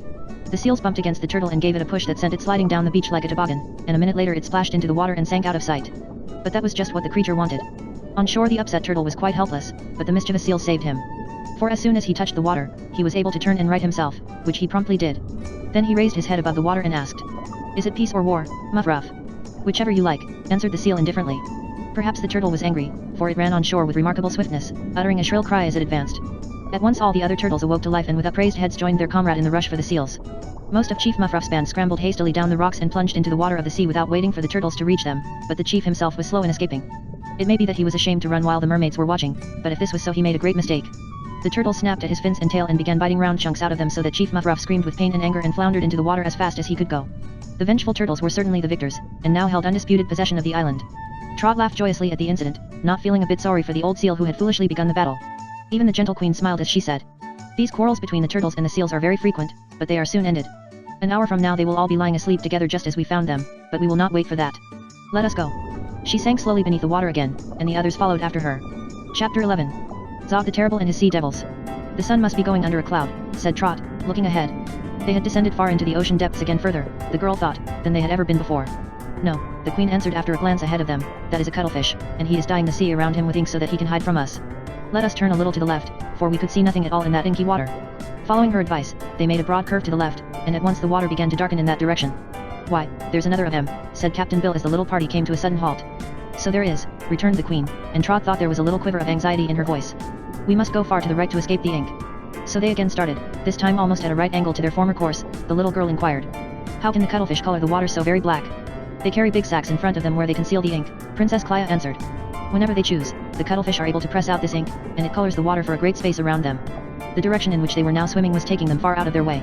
Aquaraine did not wish to travel very far to the right, so when she thought they had gone far enough to escape the inky water, she turned to lead her party toward the left, the direction in which she did wish to go.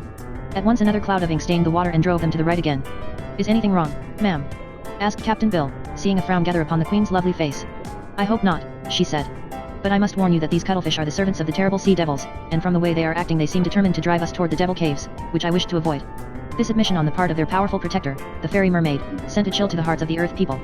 Neither spoke for a time, but finally Captain Bill asked in a timid voice, "Hadn't we better go back, ma'am?" "Yes," decided Aquaraine after a moment's thought. "I think it will be wise to retreat. The sea devils are evidently aware of our movements and wish to annoy us. For my part, I have no fear of them, but I do not care to have you meet such creatures." But when they turned around to abandon their journey, another inky cloud was to be seen behind them. They really had no choice but to swim in the only streak of clear water they could find, and the mermaids well knew this would lead them nearer and nearer to the caves of their enemies. But Aquaraine led the way, moving very slowly, and the others followed her. In every other direction they were hemmed in by the black waters, and they did not dare to halt, because the inky fluid crept swiftly up behind them and drove them on. The queen and the princess had now become silent and grave. They swam on either side of their guests as if to better protect them. "Don't look up," whispered Clia, pressing close to the little girl's side. "Why not?" asked Trot, and then she did exactly what she had been told not to do. She lifted her head and saw stretched over them a network of scrawny, crimson arms interlaced like the branches of trees in winter when the leaves have fallen and left them bare. Captain Bill gave a start and muttered, "Land sakes." For he, too, had gazed upward and seen the crimson network of limbs. "Are these the sea devils?" asked the child, more curious than frightened. "Yes, dear," replied the queen. "But I advise you to pay no attention to them. Remember, they cannot touch us." In order to avoid the threatening arms overhead, which followed them as they swam, our friends kept near to the bottom of the sea, which was here thickly covered with rough and jagged rocks.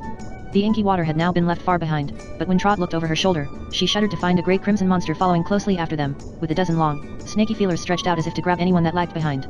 And there, at the side of Princess Clia, was another devil, leering silently with his cruel, bulging eyes at the pretty mermaid. Beside the queen swam still another of their enemies.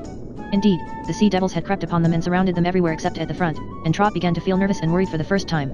Captain Bill kept mumbling queer words under his breath, for he had a way of talking to himself when anything upset him, as he would quaintly remark. Trot always knew he was disturbed or in trouble when he began to growl. The only way now open was straight ahead. They swam slowly, yet fast enough to keep a safe distance from the dreadful creature behind them. "I'm afraid they are driving us into a trap," whispered the queen softly.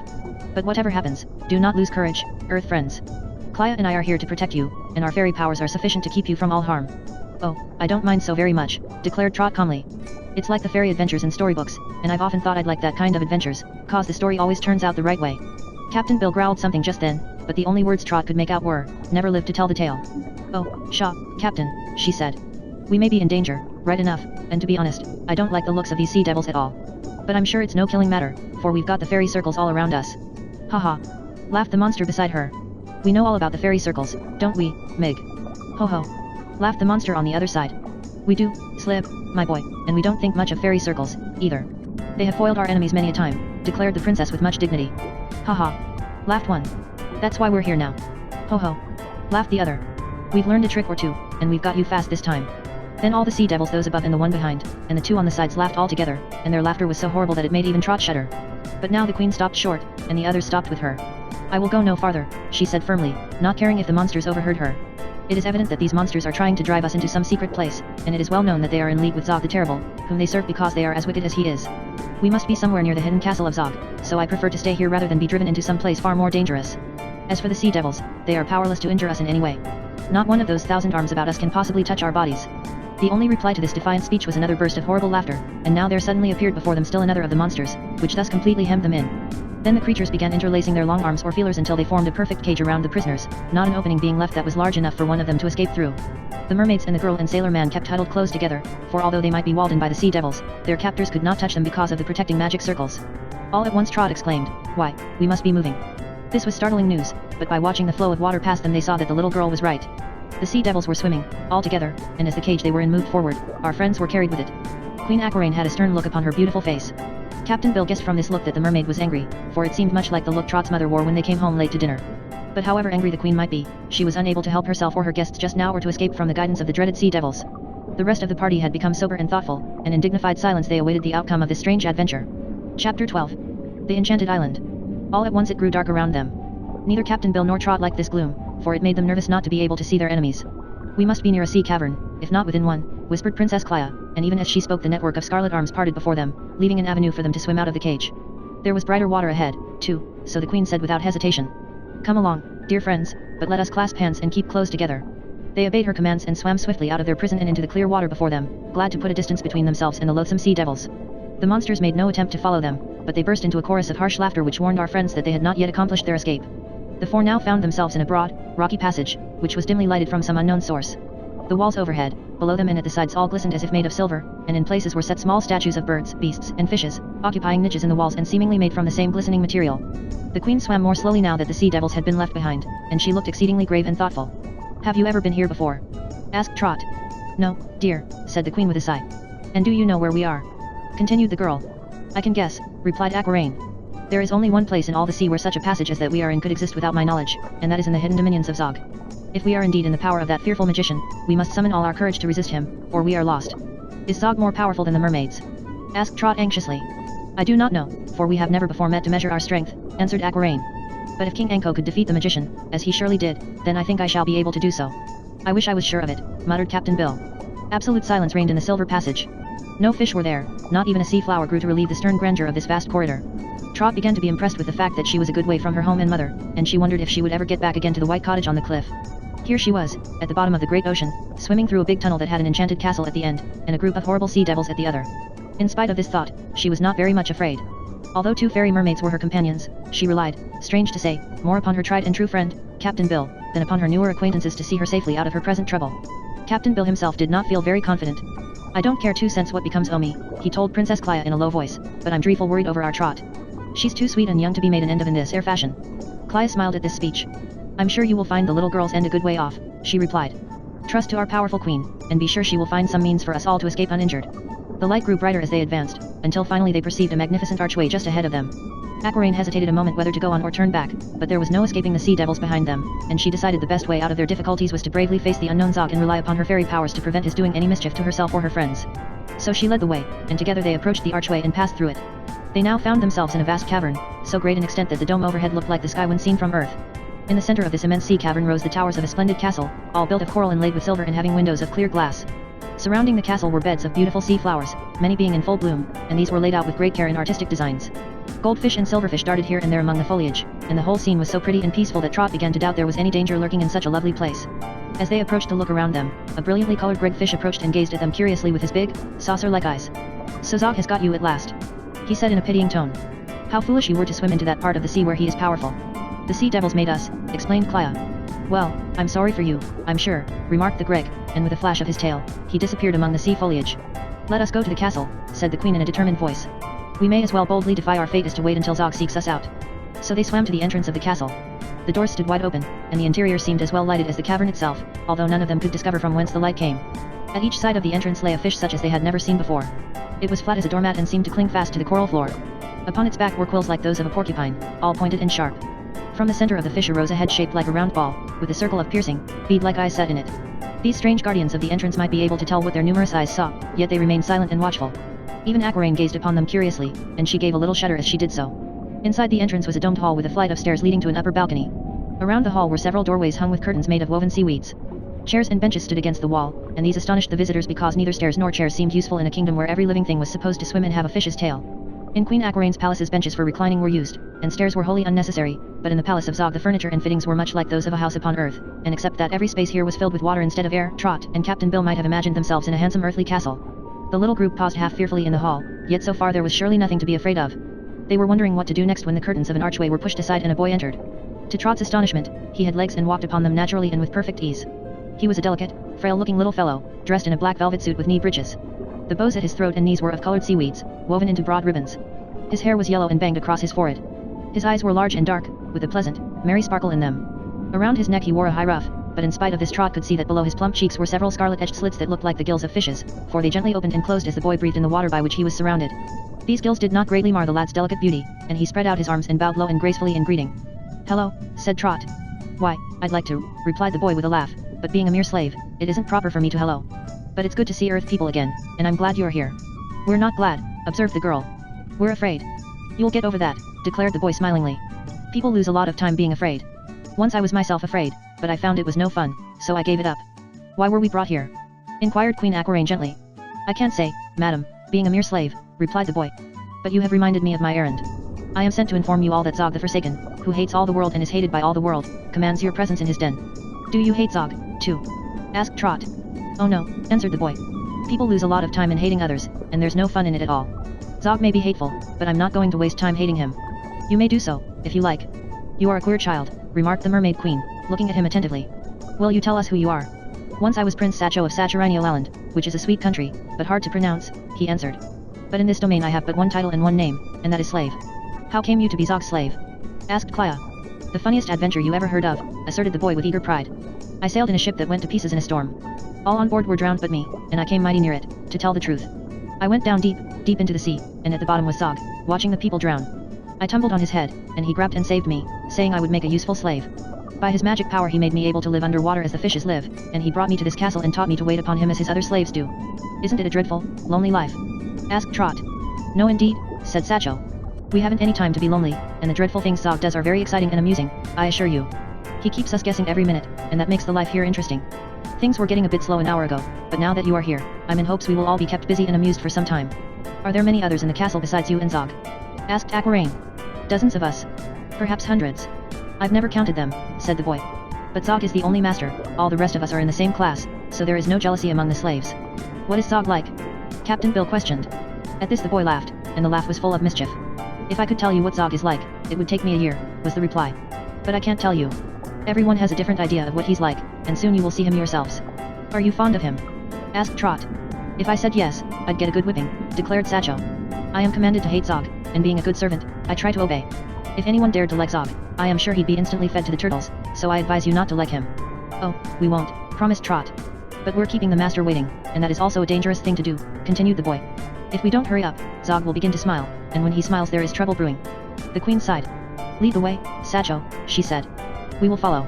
The boy bowed again, and going to an archway, held aside the curtains for them. They first swam into a small anteroom which led into a long corridor, at the end of which was another curtained arch. Through this Satcho also guided them, and now they found themselves in a cleverly constructed maze. Every few feet were twists and turns and sharp corners, and sometimes the passage would be wide, and again so narrow that they could just squeeze through in single file. "Seems like we're getting further into the trap," growled Captain Bill. "We couldn't find our way out of here to save our lives." "Oh yes we could," replied Clea, who was just behind him. "Such a maze may indeed puzzle you, but the queen or I could lead you safely through it again, I assure you. Zog is not so clever as he thinks himself." The sailor, however, found the maze very bewildering, and so did Trot. Passages ran in every direction, crossing and recrossing, and it seemed wonderful that the boy Satcho knew just which way to go. But he never hesitated an instant.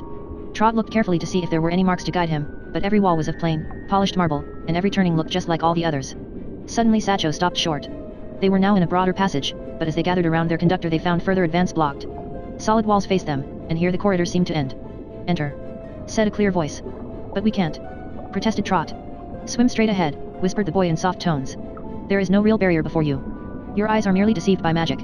"Ah, I understand," said Aquaraine, nodding her pretty head. And then she took Mayor's hand and swam boldly forward, while Captain Bill followed holding the hand of Clea. And behold, the marble wall melted away before them, and they found themselves in a chamber more splendid than even the fairy mermaids had ever seen before. Chapter 13. Prisoners of the Sea Monster. The room in the enchanted castle which Zog called the den and in which the wicked sea monster passed most of his time was a perfectly shaped dome of solid gold. The upper part of this dome was thickly set with precious jewels, diamonds, rubies, sapphires, and emeralds, which sparkled beautifully through the crystal water. The lower walls were as thickly studded with pearls, all being of perfect shape and color. Many of the pearls were larger than any which may be found upon earth, for the sea people knew where to find the very best and hide them away where men cannot discover them. The golden floor was engraved with designs of rare beauty, depicting not only sea life, but many adventures upon land. In the room were several large, golden cabinets, the doors of which were closed and locked, and in addition to the cabinets there were tables, chairs and sofas, the latter upholstered with softest sealskins. Handsome rugs of exquisitely woven seaweeds were scattered about, the colors of which were artistically blended together. In one corner a fountain of air bubbled up through the water. The entire room was lighted as brilliantly as if exposed to the direct rays of the sun, yet where this light came from our friends could not imagine. No lamp or other similar device was visible anywhere. The strangers at first scarcely glanced at all these beautiful things, for in an easy chair sat Zog himself, more wonderful than any other living creature, and as they gazed upon him, their eyes seemed fascinated as if held by a spell. Zog's face was the face of a man, except that the tops of his ears were pointed like horns and he had small horns instead of eyebrows and a horn on the end of his chin.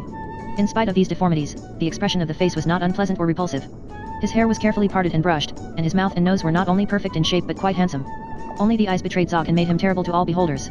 They seemed like coals of glowing fire and sparkled so fiercely that no one ever cared to meet their gaze for more than an instant. Perhaps the monster realized this, for he usually drooped his long lashes over his fiery eyes to shut out their glare. Zog had two well-shaped legs which ended in the hoofs of beasts instead of feet, and these hoofs were shod with gold. His body was a shapeless mass covered with richly embroidered raiment, over which a great robe of cloth of gold fell in many folds. This robe was intended to hide the magician's body from view, but Trot noticed that the cloth moved constantly in little ripples, as if what lay underneath would not keep still.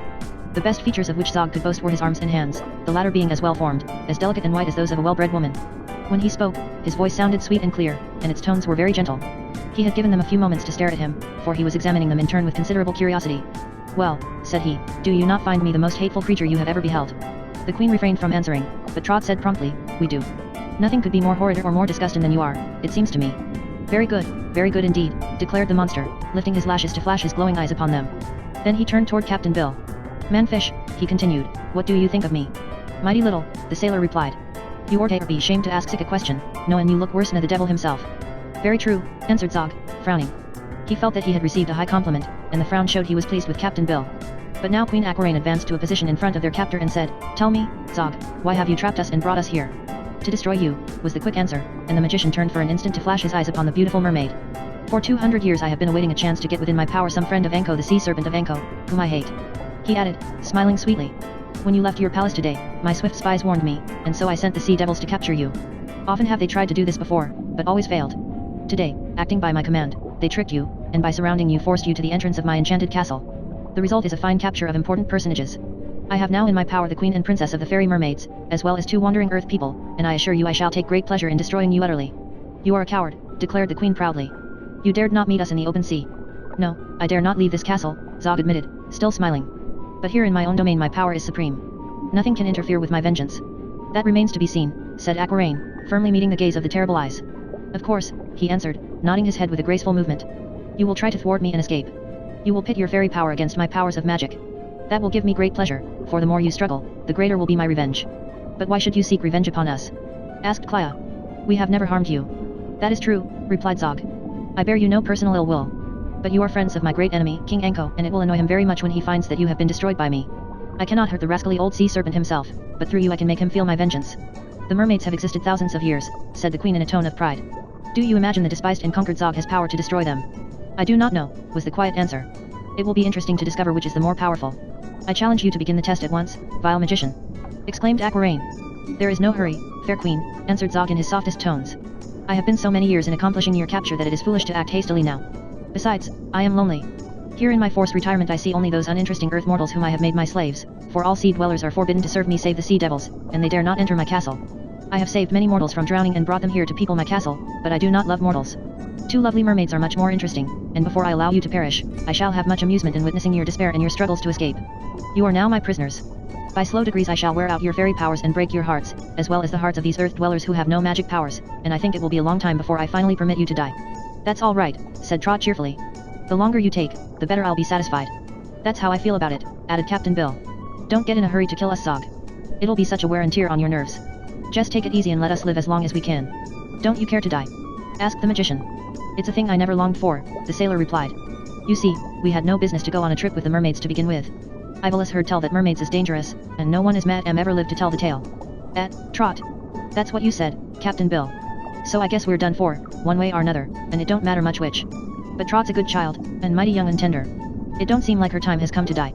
I'd like to have her sent safe home to her mother. So I've got this air proposition to make, Zog. If your magic could make me die twice, or even 3 times for good measure, why you go ahead and do it and I won't complain.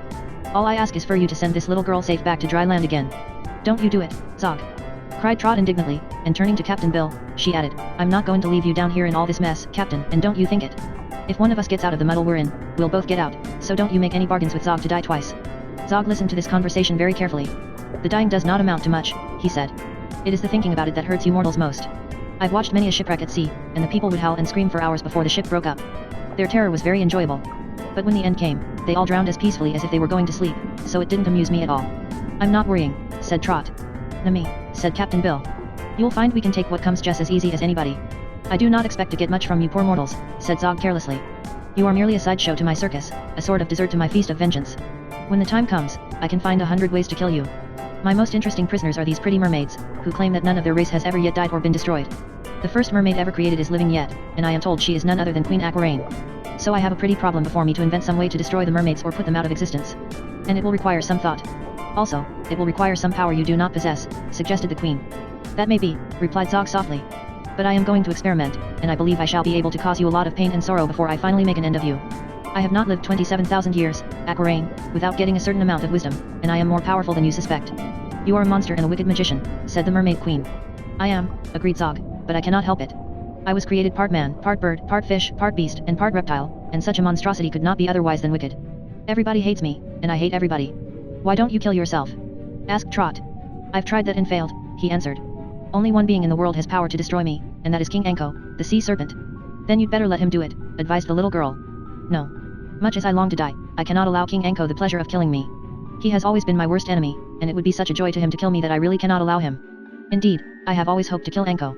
I have now been 3,642 years, 11 months, and 9 days figuring out a plan to destroy old Anko, and as yet I have not discovered a way. I'd give it up, if I were you, advised Trot. Don't you think you could get some fun out of trying to be good? No. Cried Zog, and his voice was not so soft as before. Listen, Aquaraine, you and your attendants shall be prisoners in this castle until I can manage to stop you from living. Rooms will be placed at your disposal, and I wish you to go to them at once, as I am tired of looking at you. You're no more tired than we are, remarked Trot. It's lucky you can't see yourself, Zog. He turned his glowing eyes full upon her. The worst of my queer body I keep concealed, he said. If ever you see it, you will scream with terror. He touched a bell beside him, and the girl was surprised to find how clearly its tones rang out through the water. In an instant the boy Satcho appeared and bowed low before his dreadful master. Take the mermaids and the child to the rose chamber, commanded Zog, and take the old man fish to the peony room. Satcho turned to obey.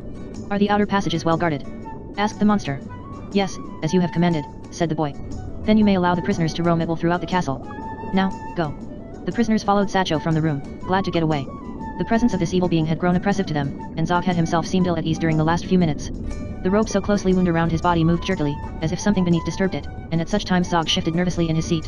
Satcho's thin little legs trotted through the water and led the way into a different passage from the one by which they had entered. They swam slowly after him and breathed easier when they had left the golden domed chamber where their wicked enemy sat enthroned. Well, how do you like him? Asked Satcho with a laugh. We hate him, declared Trot emphatically. Of course you do, replied Satcho. But you're wasting time hating anything. It doesn't do you any good, or him any harm. Can you sing? A little, said Trot, but I don't feel like singing now. You're wrong about that, the boy asserted. Anything that keeps you from singing is foolishness, unless it's laughter. Laughter, joy, and song are the only good things in the world. Trot did not answer this queer speech, for just then they came to a flight of stairs, and Satcho climbed up them while the others swam. And now they were in a lofty, broad corridor having many doors hung with seaweed draperies. At one of these doorways Satcho stopped and said, Here is the rose chamber where the master commands you to live until you die. You may wander anywhere in the castle as you please, to leave it is impossible. Whenever you return to the rose chamber, you will know it by this design of roses sewn in pearls upon the hangings. The peony room where the man fish is to live is the next one farther on. Thank you, replied Queen Aquaraine. Are we to be fed? Meals will be served in your rooms. If you desire anything, ring the bell and some of the slaves will be sure to answer it. I am mostly in attendance upon my master, but whenever I am at liberty I will look after your comfort myself. Again they thanked the strange boy, and he turned and left them. They could hear him whistle and sing as he returned along the passage. Then Princess Clia parted the curtains that her queen and companions might enter the rose chamber. Chapter 14. Captain Joe and Captain Bill. The rooms Zog had given his prisoners were as handsome as all other parts of this strange enchanted castle. Gold was used plentifully in the decorations, and in the rose chamber occupied by the mermaids and Trot golden roses formed a border around the entire room. The sea maidens had evidently been expected, for the magician had provided couches for them to recline upon similar to the ones used in the mermaid palaces. The frames were of mother of pearl and the cushions of soft, white sponges. In the room were toilet tables, mirrors, ornaments and many articles used by Earth people, which they afterward learned had been plundered by Zog from sunken ships and brought to his castle by his allies, the Sea Devils. While the mermaids were examining and admiring their room, Captain Bill went to the peony room to see what it was like and found his quarters were very cozy and interesting. There were pictures on the wall, portraits of grave-looking porpoises, bashful seals, and smug and smiling walruses. Some of the wall panels were formed of mirrors and reflected clearly the interior of the room. Around the ceiling was a frieze of imitation peonies in silver, and the furniture was peony-shaped, the broad leaves being bent to form seats and couches. Beside a pretty dressing table hung a bell cord with a tassel at the end. Captain Bill did not know it was a bell cord, so he pulled it to see what would happen and was puzzled to find that nothing seemed to happen at all, the bell being too far away for him to hear it. Then he began looking at the treasures contained in this royal apartment, and was much pleased with a golden statue of a mermaid that resembled Princess Clea in feature. A silver flower vase upon a stand contained a bouquet of gorgeous peonies, as natural as life, said Captain Bill, although he saw plainly that they must be made of metal. Trot came in just then to see how her dear friend was located. She entered from the doorway that connected the two rooms and said, "Isn't it pretty, Captain? And who'd ever think that awful creature Zog owned such a splendid castle and kept his prisoners in such lovely rooms?" "I once heard tell," said the sailor, "of a foreign people that sacrificed humans to please their pagan gods, and before they killed em outright they stuffed the victims full of good things to eat and dressed em in pretty clothes and treated em like princes. That's why I don't take much comfort in our fine surroundings, Trot. This Zog is a pagan, if ever there was one, and he don't mean us any good, you may depend on T." "No," replied Trot soberly, "I'm sure he does not expect us to be happy here. But I'm going to fool him and have just as good a time as I can." As she spoke they both turned around, an easy thing to do with a single flop of their flexible tails, and Captain Bill uttered a cry of surprise. Just across the room stood a perfect duplicate of himself. The round head, with its bald top and scraggly whiskers, the sailor cap and shirt, the wide pantaloons, even the wooden leg, each and every one were exact copies of those owned by Captain Bill. Even the expression in the light blue eyes was the same, and it is no wonder the old sailor stared at his double in amazement. But the next minute he laughed and said, "Why, Trot, it's me reflected in a mirror. But at first I thought it was someone else." Trot was staring, too. "Look, Captain," she whispered. "Look at the wooden leg." "Well, it's my wooden leg, ain't it?" he inquired. "If it is, it can't be a reflection in a mirror," she argued, "for you haven't got a wooden leg. You've got a fish's tail." The old sailor was so startled by this truth that he gave a great flop with his tail that upset his balance and made him keel a somersault in the water before he got right side up again. Then he found the other sailor man laughing at him and was horrified to find the reflection advancing toward them by stumping along on its wooden leg. "Keep away. Get out, there!" yelled Captain Bill. "You're a ghost, the ghost o' me that once was, and I can't bear the sight o' you. Get out." "Did you ring just to tell me to get out?" asked the other in a mild voice. I didn't ring," declared Captain Bill. "You did. You pulled that bell cord," said the one-legged, one or more lines missing here in this edition. "Oh, did pulling that thing ring a bell?" inquired the captain, a little ashamed of his ignorance and reassured by hearing the ghost talk. "It surely did," was the reply, "and Satcho told me to answer your bell and look after you. So I may lookin' after you." "I wish you wouldn't," protested Captain Bill. "I've no use for ghostses, anyhow." The strange sailor began to chuckle at hearing this, and his chuckle was just like Captain Bill's chuckle, so full of merry humor that it usually made everyone laugh with him. "Who are you?" asked Trot, who was very curious and much surprised. "I'm Captain Joe," was the reply. "Captain Joe Weedles, formerly o' the brig Gladsome and now a slave o' Zog at the bottom o' the sea." "J.J. Joe Weedles," gasped Captain Bill, amazed. "Joe Weedles o' the Gladsome. Why, dash my eyes, mate, you must be my brother." "Are you Bill Weedles?" asked the other. And then he added, "But no, you can't be. Bill wasn't no mermaid. He were a human critter like myself." "That's what I am," said Captain Bill hastily. "I'm a human critter, too. I've just borrowed this fish tail to swim with while I'm visitin' the mermaids." Well, said Captain Joe in astonishment. "Who'd o' thought it? And who'd ever o' thought as I'd find my long-lost brother in Zog's enchanted castle full 50 fathoms deep down in the wet water?" "Why, as for that," replied Captain Bill, "it's you as is the long-lost brother, not me. You and your ship disappeared many a year ago, and ain't never been heard of since, while, as you see, I'm livin' on Earth yet." "You don't look it to all appearances," remarked Captain Joe in a reflective tone of voice. "But I'll agree it's many a year since I saw the top o' the water, and I'm not expectin' to ever tramp on dry land again." "Are you dead, or drowned, or what?" asked Captain Bill. "Neither one nor t'other," was the answer. "But Zog gave me gills so's I could live in the water like fishes do, and if I got on land I couldn't breathe air anymore and a fish out o' water can. So I guess as long as I live, I'll HEV to stay down here." "Do you like it?" asked Trot. "Oh, I don't object much," said Captain Joe. "There ain't much excitement here, for we don't catch a flock o' mermaids every day, but the work is easy and the rations fair. I might o' been worse off, you know, for when my brig was wrecked, I'd a gone to Davy Jones's locker if Zog hadn't happened to find me and made me a fish." "You don't look as much like a fish as Captain Bill does," observed Trot. "Perhaps not," said Captain Joe, "but I notice Bill ain't got any gills and breathes like you and the mermaids does. When he gets back to land, he'll have his 2 legs again and live in comfort breathin' air." "I won't have 2 legs," asserted Captain Bill, "for when I'm on Earth I'm fitted with 1 wooden leg, just the same as you are, Joe." "Oh, I hadn't heard o' that, Bill, but I'm not surprised," replied Brother Joe. "Many a sailor gets to wear a wooden leg in time. Mine's hick right." "So's mine," said Captain Bill with the air of pride. "I'm glad I've run across you, Joe, for I often wondered what had become of you. Seems too bad, though, to have to spend all your life underwater." "What's the odds?" asked Captain Joe. I never could keep away from the water since I was a boy, and there's more dangers to be met floating on it than there is soaking in it. And one other thing pleases me when I think on it, I'm parted from my wife, a mighty good woman with a tongue like a two-edged sword, and my poor widow'll get the insurance money and live happy. As for me, Bill, I'm a good deal happier than I was when she kept scolding me from morning to night every minute I was home. Is Zog a kind master? Asked Trot. I can't say he's kind, replied Captain Joe, for he's as near a devil as any living critter can be. He grumbles and growls in his soft voice all day, and hates himself and everybody else. But I don't see much of him. There's so many of us slaves here that Zog don't pay much attention to us, and we have a pretty good time when the OL magician is shut up in his den, as he mostly is. Could you help us to escape? Asked the child. Why, I don't know how, admitted Captain Joe. There's magic all around us, and we slaves are never allowed to leave this great cave. I'll do what I can, of course, but Satcho is the boy to help you if anyone can. That little chap knows a heap, I can tell you. So now, if nothing more's wanted, I must get back to work. What work do you do? Captain Bill asked. I sew buttons on Zog's clothes. Every time he gets mad, he busts his buttons off, and I have to sew 'em on again. As he's mad most of the time, it keeps me busy. I'll see you again, won't I, Joe? Said Captain Bill.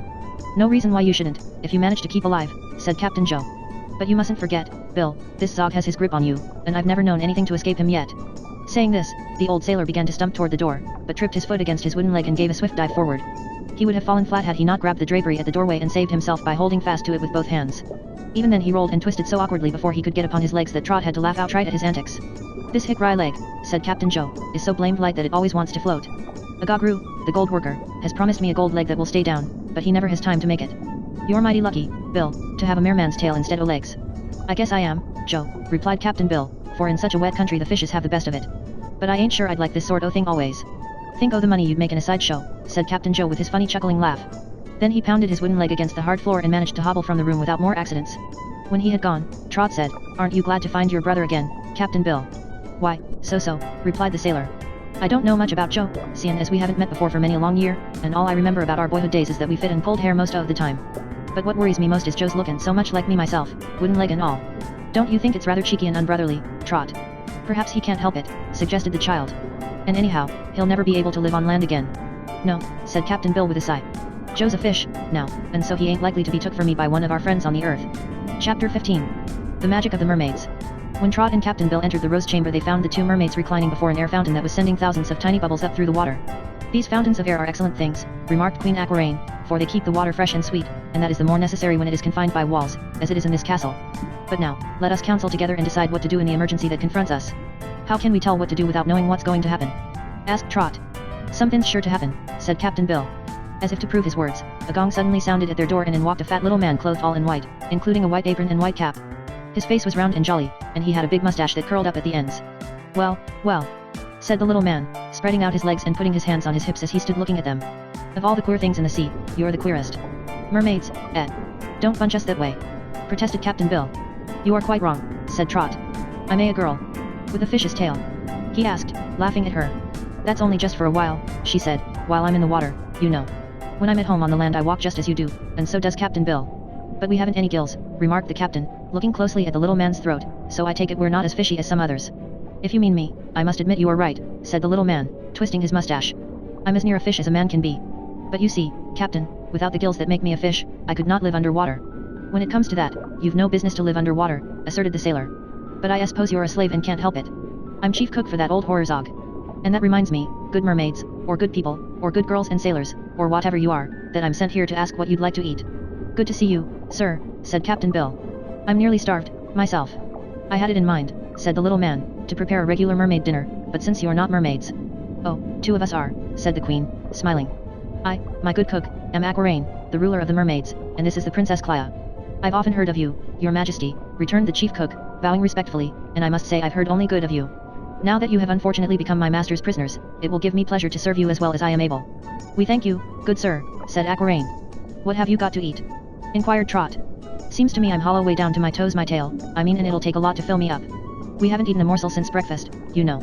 I think I shall be able to give you almost anything you would like, said the cook. Zog is a wonderful magician and can procure anything that exists with no more effort than a wiggle of his thumb. But some eatables, you know, are hard to serve underwater, because they get so damp that they are soon ruined. Ah, it is different with the mermaids, said Princess Clea. Yes, all your things are kept dry because they are surrounded by air. I've heard how the mermaids live. But here it is different. Take this ring, said the queen, handing the chief cook a circlet which she drew from her finger. While it is in your possession, the food you prepare will not get wet, or even moist. I thank your majesty, returned the cook, taking the ring. My name is Tomato, and I'll do my best to please you. How would you like for luncheon? Some oysters on the half-shell, clam broth, shrimp salad, broiled turtle steak and watermelon? That will do very nicely, answered the queen. Do watermelons grow in the sea? Asked Trot. Of course, that is why they are called watermelons, replied Tomato. I think I shall serve you a water ice, in addition to the rest. Water ice is an appropriate seafood. Have some watercress with the salad, said Captain Bill. I'd thought of that, declared the cook. Doesn't my bill of fare make your mouths water? Hurry up and get it ready, suggested Trot. Tomato at once bowed and retired, and when they were done, Captain Bill said to the queen, Do you think, ma'am, we can manage to escape from Zog and his castle? I hope we shall find a way, replied Aquaraine. The evil powers of magic which Zog controls may not prove to be as strong as the fairy powers I possess, but of course I cannot be positive until I discover what this wicked magician is able to do. Princess Clio was looking out of one of the windows. I think I can see an opening far up in the top of the dome, she said. They all hastened to the windows to look, and although Trot and Captain Bill could see nothing but a solid dome above the castle, perhaps because it was so far away from them, the sharp eyes of Aquaraine were not to be deceived. Yes, she announced, there is surely an opening in the center of the great dome. A little thought must convince us that such an opening is bound to exist, for otherwise the water confined within the dome would not be fresh or clear. Then if we could escape from this castle, we could swim up to the hole in the dome and get free. Exclaimed Trot. Why, Zog has probably ordered the opening well guarded, as he has all the other outlets, responded the queen. Yet it may be worthwhile for us to make the attempt to get back into the broad ocean this way. The night would be the best time, when all are asleep, and surely it will be quicker to reach the ocean through this hole in the roof than by means of the long, winding passages by which we entered. But we will have to break out of the castle in some way, observed Captain Bill. That will not be difficult, answered Aquaraine. It will be no trouble for me to shatter one of these panes of glass, allowing us to pass out and swim straight up to the top of the dome. Let's do it now, said Trot eagerly. No, my dear, we must wait for a good opportunity when we are not watched closely. We do not wish the terrible Zog to thwart our plan, answered the queen gently. Presently 2 sailor boys entered bearing trays of food, which they placed upon a large table. They were cheery-faced young fellows with gills at their throats, but had laughing eyes, and Trot was astonished not to find any of the slaves of Zog weeping or miserable. Instead, they were as jolly and good-natured as could be and seemed to like their life under the water. Captain Bill asked one of the boys how many slaves were in the castle, and the youth replied that he would try to count them and let him know. Tomato had, they found, prepared for them an excellent meal, and they ate heartily because they were really hungry. After luncheon Captain Bill smoked his pipe contentedly, and they renewed their conversation, planning various ways to outwit Zog and make their escape. While thus engaged, the gong at the door sounded and Satcho entered. My diabolical master commands you to attend him, said the boy. When? Asked Aquaraine. At once, your majesty. Very well, we will follow you, she said. So they swam down the corridors following Satcho until they again reached the golden domed room they had formerly visited. Here sat Zog just as they had left him, seemingly, but when his prisoners entered, the magician arose and stood upon his cloven feet and then silently walked to a curtained archway. Satcho commanded the prisoners to follow, and beyond the archway they found a vast chamber that occupied the center of the castle and was as big as a ballroom. Zog, who seemed to walk with much difficulty because his ungainly body swayed back and forth, did not go far beyond the arched entrance. A golden throne was set nearby, and in this the monster seated himself. At one side of the throne stood a group of slaves. They were men, women, and children. All had broad gold bands clasped around their ankles as a badge of servitude, and at each throat were the fish's gills that enabled them to breathe and live underwater. Yet every face was smiling and serene, even in the presence of their dread master. In parts of the big hall were groups of other slaves. Satcho ranged the prisoners in a circle before Zog's throne, and slowly the magician turned his eyes, glowing like live coals, upon the 4 captives, said he, speaking in his clear, sweet voice. In our first interview you defied me, and both the mermaid queen and the princess declared they could not die. But if that is a true statement, as I have yet to discover, there are various ways to make you miserable and unhappy, and this I propose to do in order to amuse myself at your expense. You have been brought here to undergo the first trial of strength between us. None of the prisoners replied to this speech, so Zog turned to one of his slaves and said, Revivi, bring in the Yell-maker. Revivi was a big fellow, brown of skin and with flashing, black eyes. He bowed to his master and left the room by an archway covered with heavy draperies. The next moment these curtains were violently pushed aside, and a dreadful sea creature swam into the hall. It had a body much like that of a crab, only more round and of a jet black color. Its eyes were bright yellow balls set on the ends of 2 horns that stuck out of its head. They were cruel-looking eyes, too, and seemed able to see every person in the room at the same time. The legs of the Yell-maker, however, were the most curious part of the creature. There were 6 of them, slender and black as coal, and each extended 12 to 15 feet from its body when stretched out in a straight line. They were hinged in several places so they could be folded up or extended at will. At the ends of these thin legs were immense claws shaped like those of a lobster, and they were real nippers of a most dangerous sort. The prisoners knew, as soon as they saw the awful claws, why the thing was called the Yell-maker, and Trot gave a little shiver and crept closer to Captain Bill. Zog looked with approval upon the creature he had summoned and said to it, I give you 4 victims, the 4 people with fishes' tails. Let me hear how loud they can yell. The Yell-maker uttered a grunt of pleasure and in a flash stretched out one of its long legs toward the queen's nose, where its powerful claws came together with a loud noise. Aquaraine did not stir, she only smiled. Both Zog and the creature that had attacked her seemed much surprised to find she was unhurt. Again, cried Zog, and again the Yell-maker's claw shot out and tried to pinch the queen's pretty ear. But the magic of the fairy mermaid was proof against this sea rascal's strength and swiftness, nor could he touch any part of Aquaraine, although he tried again and again, roaring with anger like a mad bull. Trot began to enjoy this performance, and as her merry, childish laughter rang out, the Yell Maker turned furiously upon the little girl, two of the dreadful claws trying to nip her at the same time. She had no chance to cry out or jump backward, yet she remained unharmed. For the fairy circle of Queen Aquaraine kept her safe. Now Captain Bill was attacked, and Princess Clea as well. The half-dozen slender legs darted in every direction like sword thrusts to reach their victims, and the cruel claws snapped so rapidly that the sound was like the rattling of castanets. But the four prisoners regarded their enemy with smiling composure, and no yell greeted the Yell Maker's efforts. "Enough," said Zog, softly and sweetly. "You may retire, my poor Yell Maker, for with these people you are powerless." The creature paused and rolled its yellow eyes. "May I nip just one of the slaves, oh Zog?" it asked pleadingly. "I hate to leave without pleasing your ears with a single yell." "Let my slaves alone," was Zog's answer. "They are here to serve me and must not be injured." "Go, feeble one." "Not so," cried the queen. "It is a shame, Zog, that such an evil thing should exist in our fair sea." With this, she drew her fairy wand from a fold of her gown and waved it toward the creature. At once the Yell Maker sank down unconscious upon the floor, its legs fell apart in many pieces, the claws tumbling in a heap beside the body. Then all grew withered and lost shape, becoming a pulpy mass, like gelatin. A few moments later the creature had melted away to nothing at all, forever disappearing from the ocean where it had caused so much horror and pain. Zog watched this destruction with surprising patience. When it was all over, he nodded his head and smiled, and Trot noticed that whenever Zog smiled, his slaves lost their jolly looks and began to tremble. "That is very pretty magic, Aquaraine," said the monster. "I myself learned the trick several thousand years ago, so it does not astonish me. Have you fairies nothing that is new to show me?" "We desire only to protect ourselves," replied the queen with dignity. "Then I will give you a chance to do so," said Zog. As he spoke, the great marble blocks in the ceiling of the room directly over the heads of the captives gave way and came crashing down upon them. Many tons of weight were in these marble blocks, and the magician had planned to crush his victims where they stood. But the four were still unharmed. The marble, being unable to touch them, was diverted from its course, and when the roar of the great crash had died away, Zog saw his intended victims standing quietly in their places and smiling scornfully at his weak attempts to destroy them. Chapter 16. The top of the Great Dome. Captain Bill's heart was beating pretty fast, but he did not let Zog know that. Trot was so sure of the protection of the fairy mermaids that she would not allow herself to become frightened. Aquaraine and Clea were as calm as if nothing had happened. "Please excuse this little interruption," said Zog. "I knew very well the marble blocks would not hurt you. But the play is over for a time. You may now retire to your rooms, and when I again invite you to my presence, I shall have found some better ways to entertain you." Without reply to this threat, they turned and followed Satcho from the hall, and the boy led them straight back to their own rooms. "Zog is making a great mistake," said Satcho with a laugh. "He has no time for vengeance, but the great magician does not know that." "What is he trying to do, anyway?" asked Trot. "He does not tell me all his secrets, but I've an idea he wants to kill you," replied Satcho. "How absurd it is to be plotting such a thing when he might spend his time in laughing and being jolly. Isn't it, now?" "Zog is a wicked, wicked creature," exclaimed Trot. "But he had his good points," replied Satcho cheerfully. "There is no one about in the world so bad that there is nothing good about him." "I'm not so sure of that," said Captain Bill. "What are Zog's good points?" "All his slaves were saved from drowning, and he is kind to them," said Satcho. "That is merely the kindness of selfishness," said Aquaraine. "Tell me, my lad, is the opening in the Great Dome outside guarded?" "Yes indeed," was the reply. "You cannot hope to escape in that way, for the Prince of the Sea Devils, who is the largest and fiercest of his race, lies crouched over the opening night and day, and none can pass his network of curling legs." "Is there no avenue that is not guarded?" continued Aquaraine. "None at all, your majesty. Zog is always careful to be well guarded, for he fears the approach of an enemy. What this enemy can be to terrify the great magician I do not know, but Zog is always afraid and never leaves an entrance unguarded. Besides, it is an enchanted castle, you know, and none in the ocean can see it unless Zog wishes him to. So it will be very hard for his enemy to find him." "We wish to escape," said Clea. "Will you help us, Satcho?" "In any way I can," replied the boy. "If we succeed, we will take you with us," continued the princess. But Satcho shook his head and laughed. "I would indeed like to see you escape Zog's vengeance," said he, "for vengeance is wrong, and you are too pretty and too good to be destroyed. But I am happy here and have no wish to go away, having no other home or friends other than my fellow slaves." Then he left them, and when they were again alone, Aquaraine said, "We were able to escape Zog's attacks today, but I am quite sure he will plan more powerful ways to destroy us. He has shown that he knows some clever magic, and perhaps I shall not be able to foil it. So it will be well for us to escape tonight if possible." "Can you fight and conquer the big sea devil up in the dome?" asked Trot. The queen was thoughtful, and did not reply to this question at once.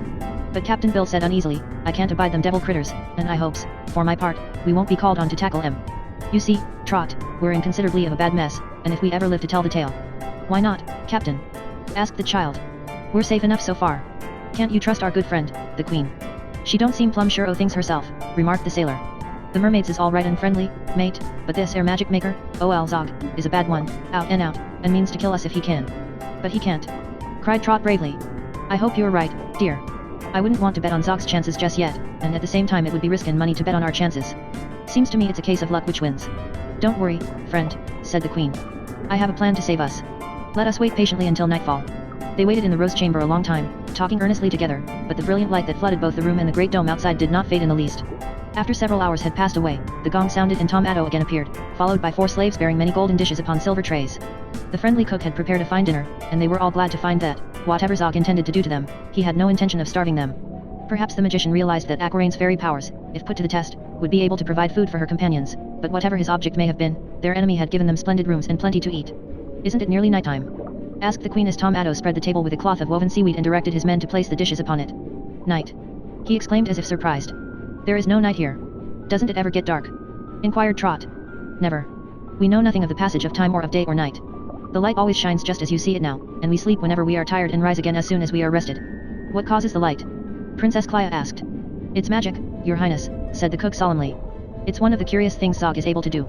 But you must remember all this place is a big cave in which the castle stands, so the light is never seen by anyone except those who live here." "But why does Zog keep his light going all the time?" asked the queen. "I suppose it is because he himself never sleeps," replied Tom Atto. "They say the master hasn't slept for hundreds of years, not since Anko, the sea serpent, defeated him and drove him into this place." They asked no more questions and began to eat their dinner in silence. Before long, Captain Joe came in to visit his brother and took a seat at the table with the prisoners. He proved a jolly fellow, and when he and Captain Bill talked about their boyhood days, the stories were so funny that everybody laughed and for a time forgot their worries. When dinner was over, however, and Captain Joe had gone back to his work of sewing on buttons and the servants had carried away the dishes, the prisoners remembered their troubles and the fate that awaited them. "I am much disappointed," said the queen, "to find there is no night here and that Zog never sleeps. It will make our escape more difficult.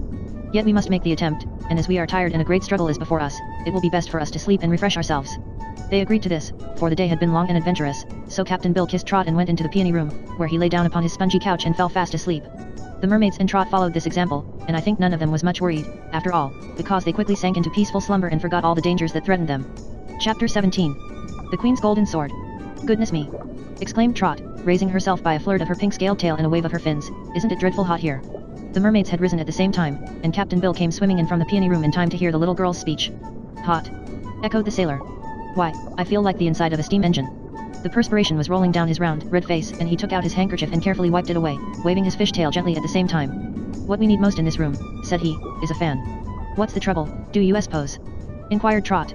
"It is another trick of the monster Zog," answered the queen calmly. "He has made the water in our rooms boiling hot, and if it could touch us, we would be well cooked by this time. Even as it is, we are all made uncomfortable by breathing the heated air." "What shall we do, ma'am?" the sailor man asked with a groan. "I expected to get into hot water afore we've done with this foolishness, but I don't like the feel o' being parboiled, just the same." The queen was waving her fairy wand and paid no attention to Captain Bill's moans. Already the water felt cooler, and they began to breathe more easily. In a few moments more, the heat had passed from the surrounding water altogether, and all danger from this source was over. "This is better," said Trot gratefully. "Do you care to sleep again?" asked the queen. "No, I'm wide awake now," answered the child. "I'm afraid if I goes to sleep again, I'll wake up a pot roast," said Captain Bill. "Let us consider ways to escape," suggested Clia. "It seems useless for us to remain here quietly until Zog discovers a way to destroy us." "But we must not blunder," added Aquaraine cautiously. "To fail in our attempt would be to acknowledge Zog's superior power, so we must think well upon our plan before we begin to carry it out. What do you advise, sir?" she asked, turning to Captain Bill. "My opinion, ma'am, is that the only way for us to escape is to get out o' here," was the sailor's vague answer. "How to do it is your business, seeing as I ain't no fairy myself, either in looks or in education." The queen smiled and said to Trot, "What is your opinion, my dear?" "I think we might swim out the same way we came in," answered the child. "If we could get Satcho to lead us back through the maze, we would follow that long tunnel to the open ocean, and there would be the sea devils waiting for us," added Captain Bill with a shake of his bald head. "They'd drive us back into the tunnel like they did the first time, Trot." "It won't do, mate, it won't do." "Have you a suggestion, Clia?" inquired the queen. "I have thought of an undertaking," replied the pretty princess, "but it is a bold plan, your majesty, and you may not care to risk it." "Let us hear it, anyway," said Aquaraine encouragingly. "It is to destroy Zog himself and put him out of the world forever. Then we would be free to go home whenever we pleased." "Can you suggest a way to destroy Zog?" asked Aquaraine. "No, your majesty," Clia answered. "I must leave the way for you to determine." "In the old days," said the queen thoughtfully, "the mighty King Anko could not destroy this monster. He succeeded in defeating Zog and drove him into this great cavern, but even Anko could not destroy him." "I have heard the sea serpent explain that it was because he could not reach the magician," returned Clia. "If King Anko could have seized Zog in his coils, he would have made an end of the wicked monster quickly. Zog knows this, and that is why he does not venture forth from his retreat. Anko is the enemy he constantly dreads. But with you, my queen, the case is different. You may easily reach Zog, and the only question is whether your power is sufficient to destroy him." For a while Aquaraine remained silent. "I am not sure of my power over him," she said at last, "and for that reason I hesitate to attack him personally. His slaves and his allies, the sea devils, I can easily conquer, so I prefer to find a way to overcome the guards at the entrances rather than to encounter their terrible master. But even the guards have been given strength and power by the magician, as we have already discovered, so I must procure a weapon with which to fight them." "A weapon, ma'am?" said Captain Bill, and then he took a jackknife from his coat pocket and opened the big blade, afterward handing it to the queen. "That ain't a bad weapon," he announced. "But it is useless in this case," she replied, smiling at the old sailor's earnestness. "For my purpose I must have a golden sword." "Well, there's plenty of gold around this castle," said Trot, looking around her. "Even in this room there's enough to make 100 golden swords." "But we can't melt or forge gold underwater, mate," the captain said. "Why not? Don't you suppose all these gold roses and things were made underwater?" asked the little girl. "Like enough," remarked the sailor, "but I don't see how." Just then the gong at the door sounded, and the boy Satcho came in smiling and cheerful as ever. He said Zog had sent him to inquire after their health and happiness. "You may tell him that his water became a trifle too warm, so we cooled it," replied the queen. Then they told Satcho how the boiling water had made them uncomfortable while they slept. Satcho whistled a little tune and seemed thoughtful. "Zog is foolish," said he. "How often have I told him that vengeance is a waste of time? He is worried to know how to destroy you, and that is wasting more time. You are worried for fear he will injure you, and so you also are wasting time. My. What a waste of time is going on in this castle. Seems to me that we have so much time it doesn't matter," said Trot. "What's time for, anyhow? Time is given us to be happy, and for no other reason," replied the boy soberly. "When we waste time, we waste happiness. But there is no time for preaching, so I'll go." "Please wait a moment, Satcho," said the queen. "Can I do anything to make you happy?" he asked, smiling again. "Yes," answered Aquaraine. "We are curious to know who does all this beautiful gold work and ornamentation." "Some of the slaves here are goldsmiths, having been taught by Zog to forge and work metal underwater," explained Satcho. "In parts of the ocean lie many rocks filled with veins of pure gold and golden nuggets, and we get large supplies from sunken ships as well. There is no lack of gold here, but it is not as precious as it is upon the earth because here we have no need of money." "We would like to see the goldsmiths at work," announced the queen. The boy hesitated a moment. Then he said, "I will take you to their room, where you may watch them for a time. I will not ask Zog's permission to do this, for he might refuse. But my orders were to allow you the liberty of the castle, and so I will let you see the goldsmith shop." "Thank you," replied Aquaraine quietly, and then the four followed Satcho along various corridors until they came to a large room where a dozen men were busily at work. Lying here and there were heaps of virgin gold, some in its natural state and some already fashioned into ornaments and furniture of various sorts. Each man worked at a bench where there was a curious iron furnace in which glowed a vivid, white light. Although this workshop was all underwater and the workmen were all obliged to breathe as fishes do, the furnaces glowed so hot that the water touching them was turned into steam. Gold or other metal held over a furnace quickly softened or melted, when it could be forged or molded into any shape desired. "The furnaces are electric," explained Satcho, "and heat as well underwater as they would in the open air. Let me introduce you to the foreman, who will tell you of his work better than I can." The foreman was a slave named Agagru, who was lean and lank and had an expression more surly and unhappy than any slave they had yet seen. Yet he seemed willing to leave his work and explain to the visitors how he made so many beautiful things out of gold, for he took much pride in this labor and knew its artistic worth. Moreover, since he had been in Zog's castle these were the first strangers to enter his workshop, so he welcomed them in his own gruff way. The queen asked him if he was happy, and he shook his head and replied, "It isn't like Calcutta, where I used to work in gold before I was wrecked at sea and nearly drowned. Zog rescued me and brought me here a slave. It is a stupid life we lead, doing the same things over and over every day, but perhaps it is better than being dead. I'm not sure. The only pleasure I get in life is in creating pretty things out of gold. Could you forge me a golden sword?" asked the queen, smiling sweetly upon the goldsmith. "I could, madam, but I won't unless Zog orders me to do it." "Do you like Zog better than you do me?"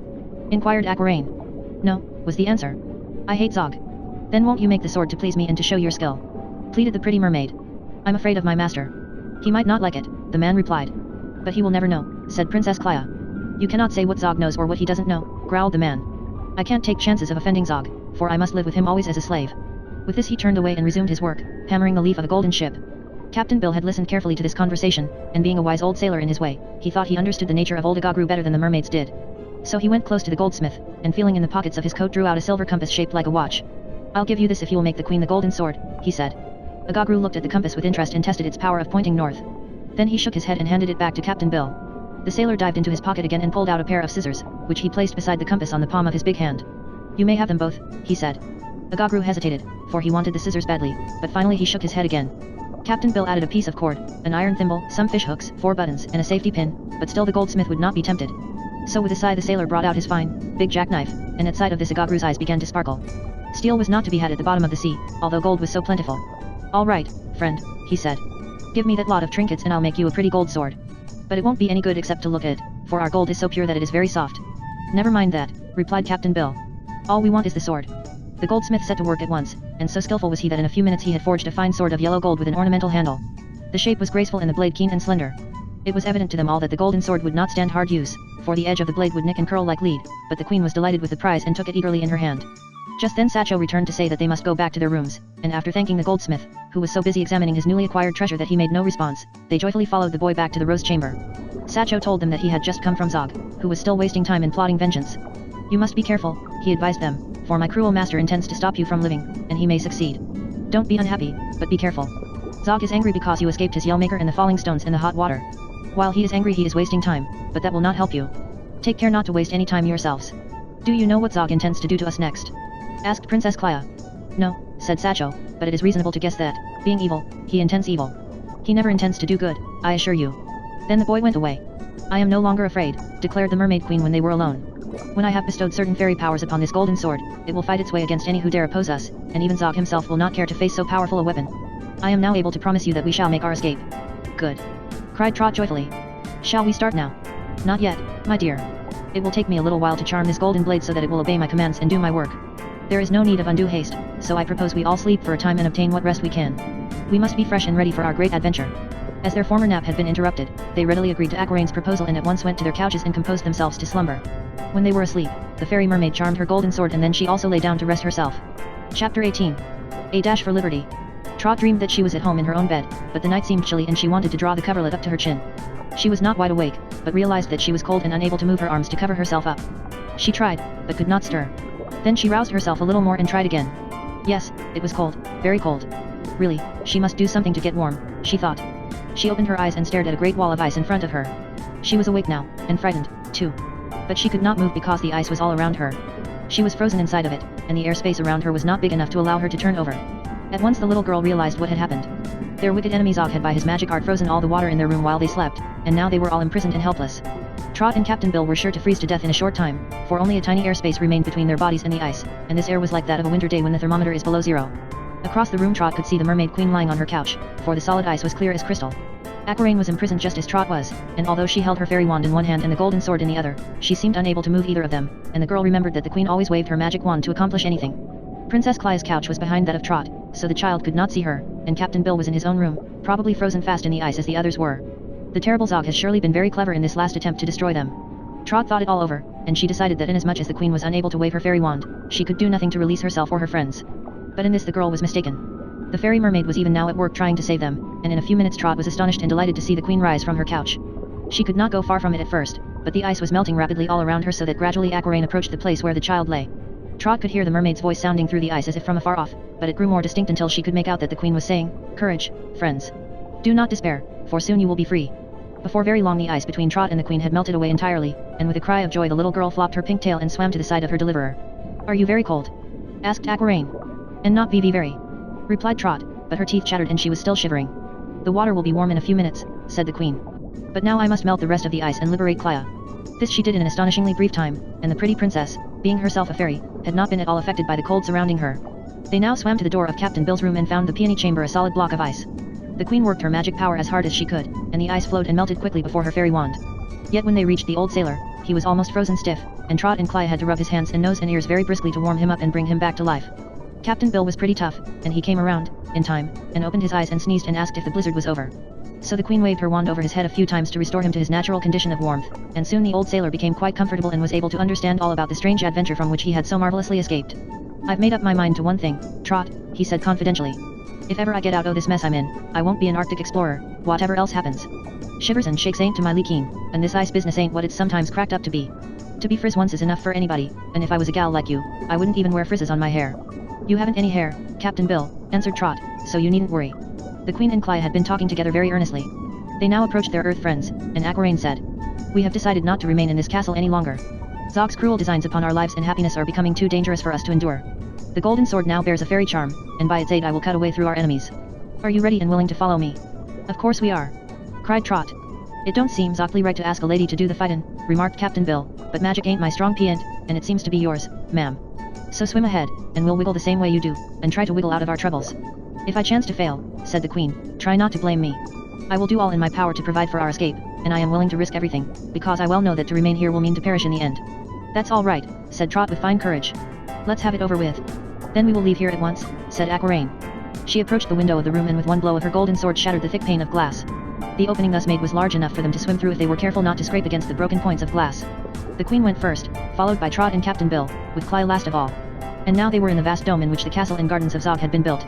Around them was a clear stretch of water, and far above full half a mile distant was the opening in the roof guarded by the prince of the sea devils. The mermaid queen had determined to attack this monster. If she succeeded in destroying it with her golden sword, the little band of fugitives might then swim through the opening into the clear waters of the ocean.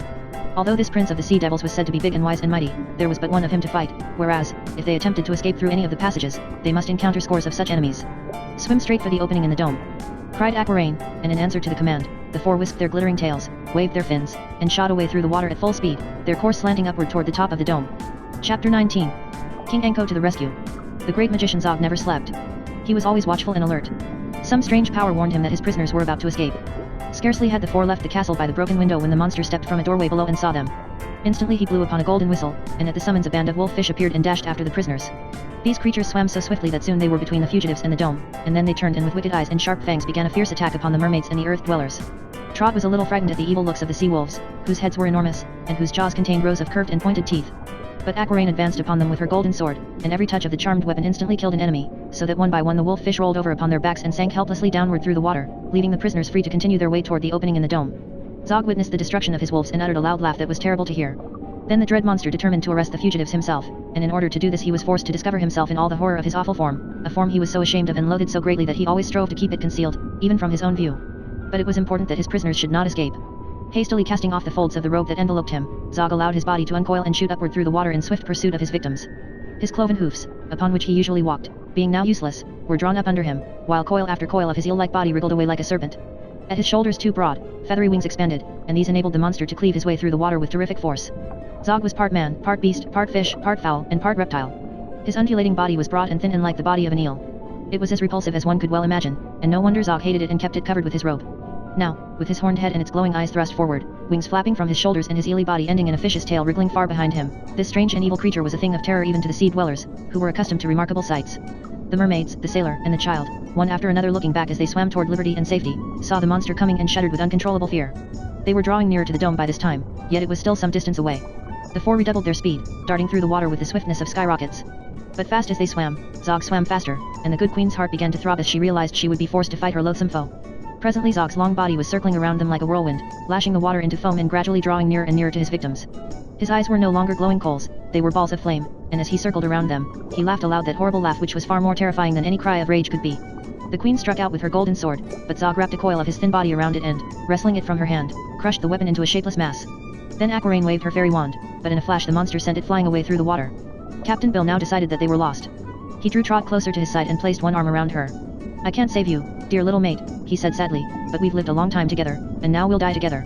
I knew, Trot, when first we saw the mermaids, as we'd never live to tell the tale," said the child. "But never mind, Captain Bill, we've done the best we could, and we've had a fine time. Forgive me.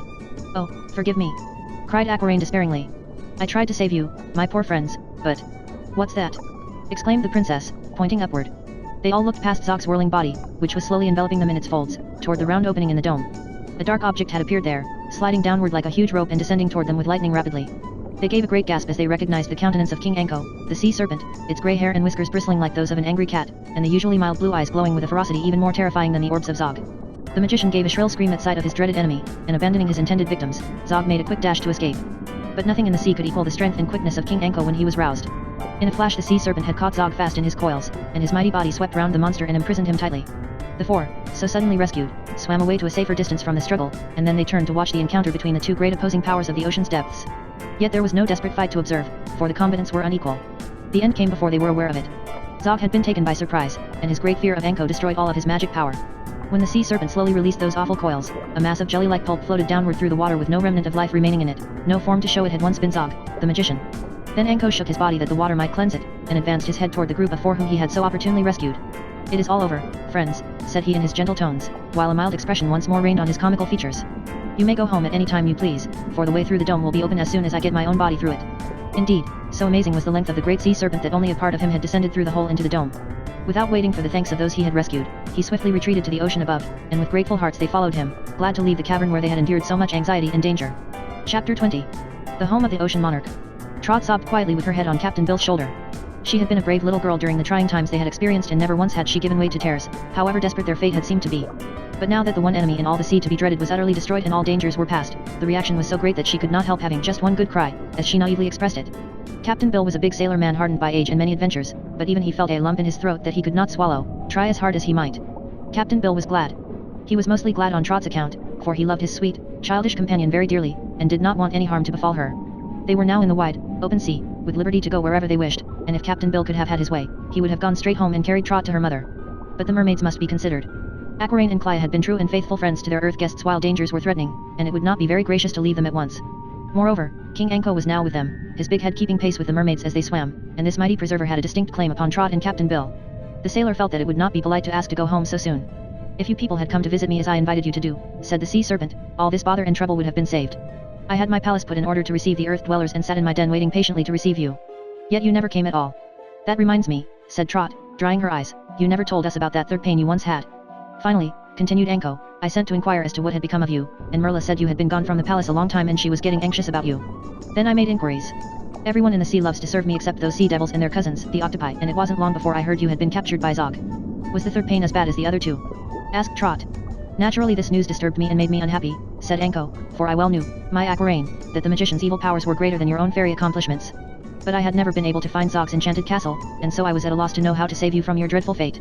After I had wasted a good deal of time thinking it over, I decided that if the sea devils were slaves of Zog, the prince of the sea devils must know where the enchanted castle was located. I knew this prince and where to find him, for he always lay on a hollow rock on the bottom of the sea and never moved from that position. His people brought food to him and took his commands. So I had no trouble in finding this evil prince, and I went to him and asked the way to Zog's castle. Of course, he would not tell me. He was even cross and disrespectful, just as I had expected him to be, so I allowed myself to become angry and killed him, thinking he was much better dead than alive. But after the sea devil was destroyed, what was my surprise to find that all these years he had been lying over a round hole in the rock and covering it with his scarlet body.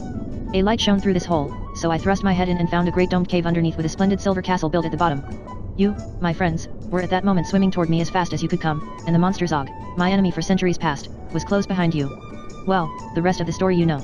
I would be angry with all of you for so carelessly getting captured, had the incident not led to the destruction of the one evil genius in all my ocean. I shall rest easier and be much happier now that Zog is dead.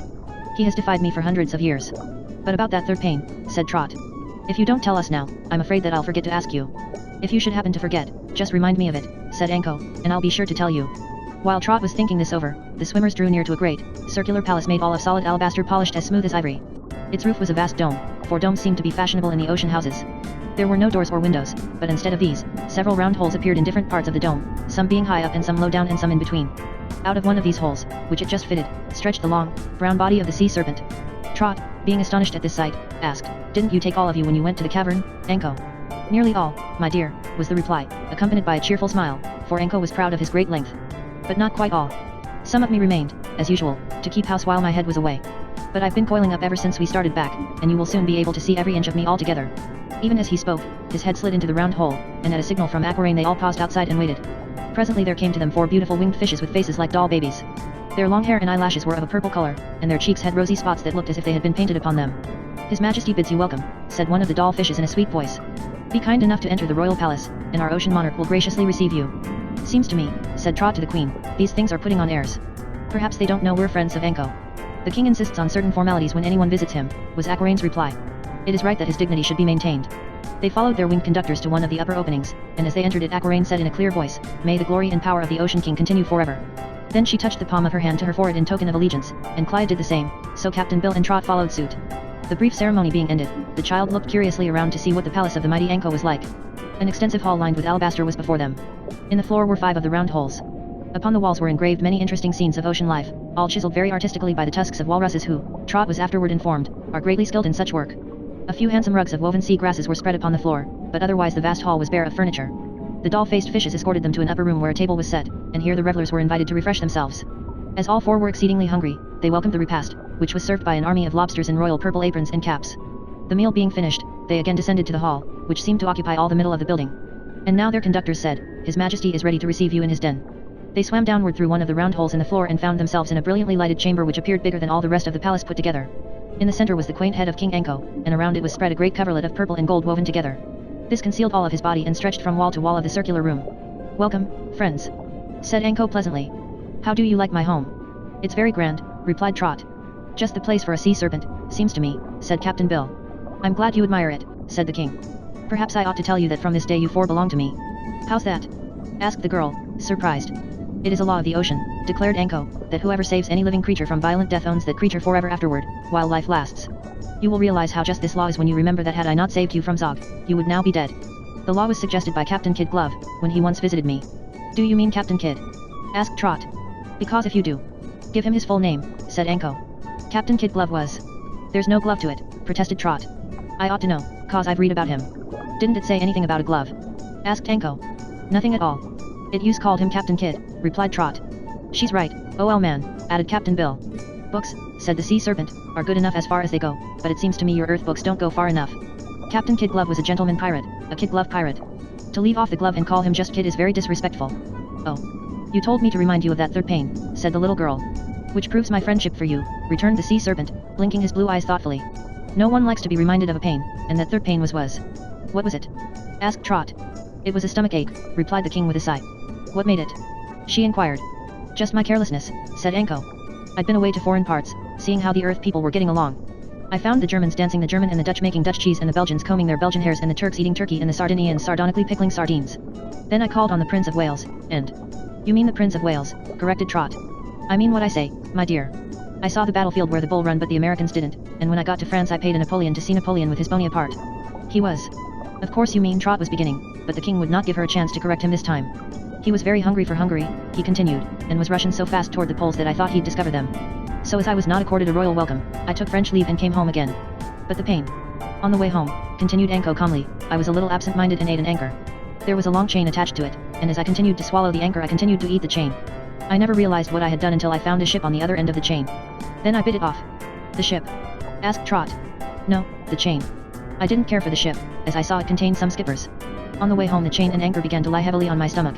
I didn't seem to digest them properly, and by the time I got to my palace, where you will notice there is no throne, I was thrown into throes of severe pain. So I at once sent for Dr. Shark. Are all your doctors sharks? Asked the child. Yes, aren't your doctors sharks? He replied. Not all of them, said Trot. That is true, remarked Captain Bill. But when you talk of lawyers... I'm not talking of lawyers, said Anko reprovingly. I'm talking about my pain. I don't imagine anyone could suffer more than I did with that stomach ache. Did you suffer long? Inquired Trot. Why, about 7,482 feet and... I mean a long time. It seemed like a long time, answered the king.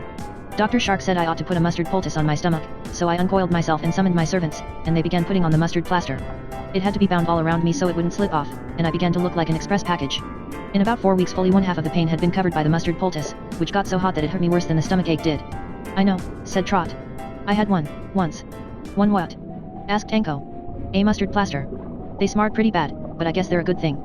I got myself unwrapped as soon as I could, continued the king, and then I hunted for the doctor, who hid himself until my anger had subsided.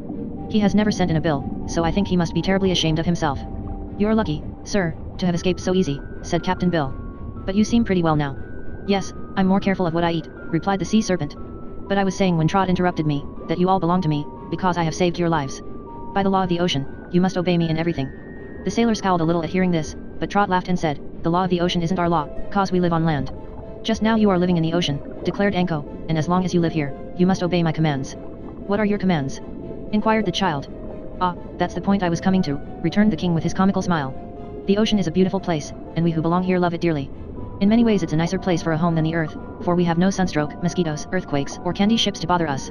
But I am convinced that the ocean is no proper dwelling place for earth people, and I believe the mermaids did an unwise thing when they invited you to visit them. I don't, protested the girl. We've had a fine time, haven't we, Captain Bill? Well, it's been different from what I expected, admitted the sailor. Our only thought was to give the earth people pleasure, your majesty, pleaded Aquaraine. I know, my dear queen, and it was very good of you, replied Anko. But still it was an unwise act, for earth people are as constantly in danger underwater as we would be upon the land. So having won the right to command you all, I order you to take little Mayor and Captain Bill straight home, and there restore them to their natural forms. It's a dreadful condition, I know, and they must each have 2 stumbling legs instead of a strong, beautiful fishtail, but it is the fate of earth dwellers, and they cannot escape it. In my case, your majesty, make it 1 leg, suggested Captain Bill. Ah yes, I remember. 1 leg and a wooden stick to keep it company. I issue this order, dear friends, not because I am not fond of your society, but to keep you from getting into more trouble in a country where all is strange and unnatural to you. Am I right, or do you think I am wrong? You're quite correct, sir, said Captain Bill, nodding his head in approval. Well, I'm ready to go home, said Trot.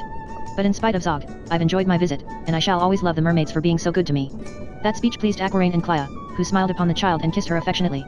We shall escort you home at once, announced the queen. But before you go, said King Anko, I will give you a rare treat. It is one you will remember as long as you live. You shall see every inch of the mightiest sea serpent in the world, all at one time. As he spoke, the purple and gold cloth was lifted by unseen hands and disappeared from view. And now Captain Bill and Trot looked down upon thousands and thousands of coils of the sea serpent's body, which filled all of the space at the bottom of the immense circular room. It reminded them of a great coil of garden hose, only it was so much bigger around and very much longer. Except for the astonishing size of the Ocean King, the sight was not an especially interesting one, but they told old Anko that they were pleased to see him, because it was evident he was very fond of his figure. Then the cloth descended again and covered all but the head, after which they bade the king goodbye and thanked him for all his kindness to them. I used to think sea serpents were horrid creatures, said Trot, but now I know they are good and big, added Captain Bill, realizing his little friend could not find another word that was complimentary. Chapter 21. King Joe. As they swam out of Anko's palace and the doll-faced fishes left them, Aquarain asked, "Would you rather go back to our mermaid home for a time and rest yourselves, or would you prefer to start for Giant's Cave at once?" "I guess we'd better go back home," decided Trot. "To our own home, I mean. We've been away quite a while, and King Anko seemed to think it was best." "Very well," replied the queen. "Let us turn in this direction, then. You can say goodbye to Merla for us," continued Trot. "She was very nice to us, and especially to Captain Bill." "So she was, mate," agreed the sailor, "and a prettier lady I never knew, even if she is a mermaid. Beggin' your pardon, ma'am. Are we going anywhere near Zog's castle?" asked the girl. "Our way leads directly past the opening in the dome," said Aquarain. "Then let's stop and see what Satcho and the others are doing," suggested Trot. "They can't be slaves any longer, you know, cause they haven't any master. I wonder if they're any happier than they were before." "They seem to be pretty happy as it was," remarked Captain Bill. "It will do no harm to pay them a brief visit," said Princess Clea. All danger disappeared from the cavern with the destruction of Zog. "I really ought to say goodbye to Brother Joe," observed the sailor man.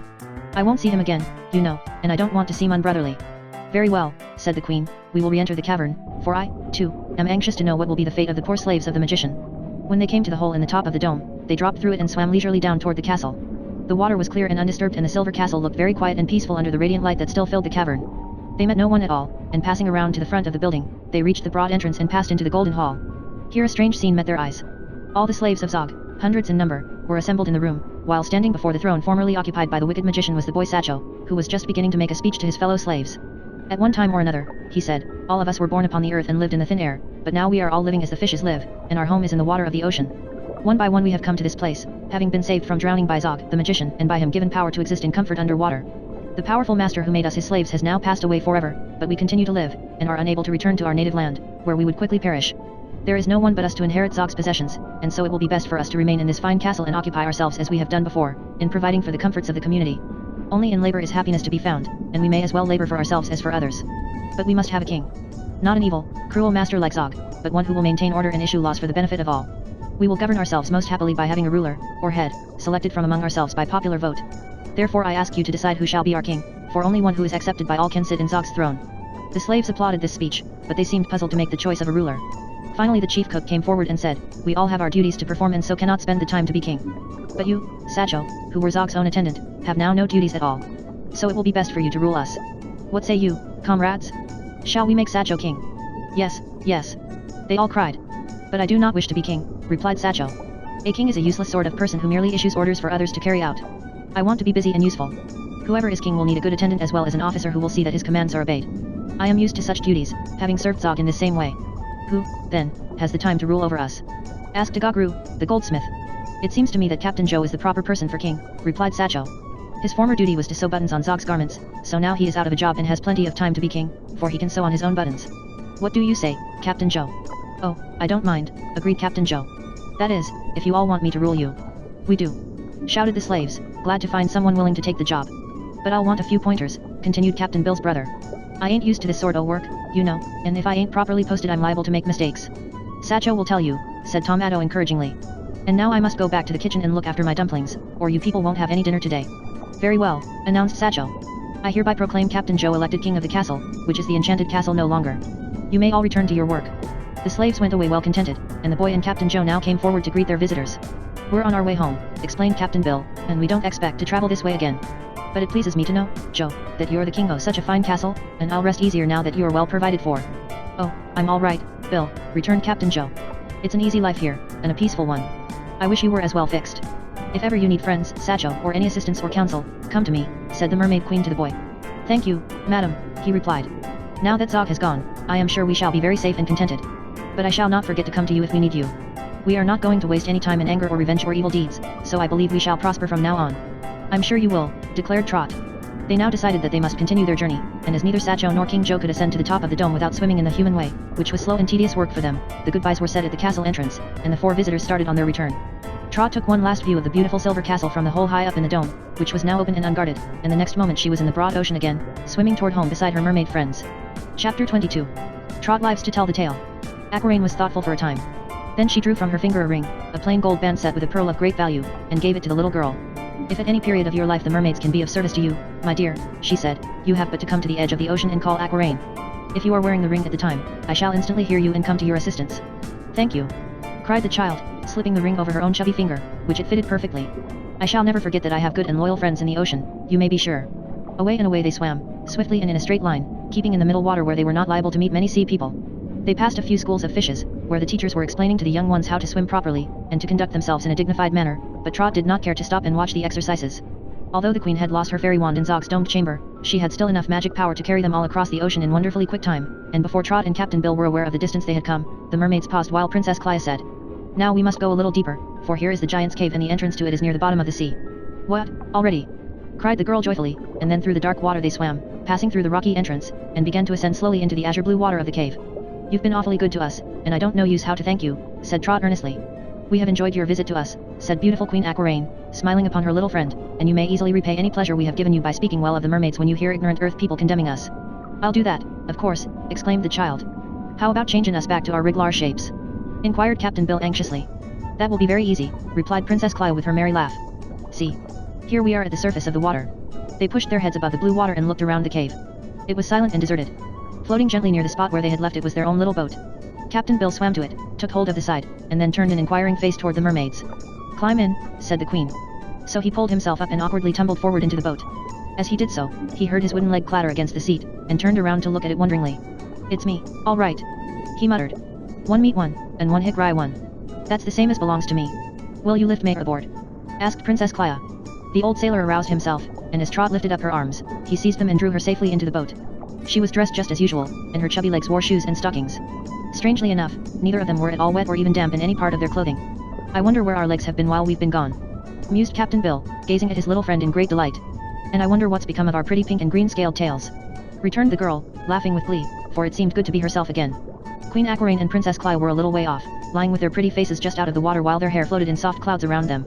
Goodbye, friends, they called. Goodbye, shouted both Trot and Captain Bill, and the little girl blew 2 kisses from her fingers toward the mermaids. Then the faces disappeared, leaving little ripples on the surface of the water. Captain Bill picked up the oars and slowly headed the boat toward the mouth of the cave. I wonder, Trot, if your ma has missed us, he remarked uneasily. Of course not, replied the girl. She's been sound asleep, you know. As the boat crept out into the bright sunlight, they were both silent, but each sighed with pleasure at beholding their own everyday world again. Finally Trot said softly, the land's the best, Captain. It is, mate, for living on, he answered. But I'm glad to have seen the mermaids, she added. Well, so am I, Trot, he agreed. But I wouldn't believed any mortal could ever seen Eminem. Trot laughed merrily. And lived to tell the tale, she cried, her eyes dancing with mischief. Oh, Captain Bill, how little we mortals know. True enough, mate, he replied, but we're a-learnin' something every day. The end.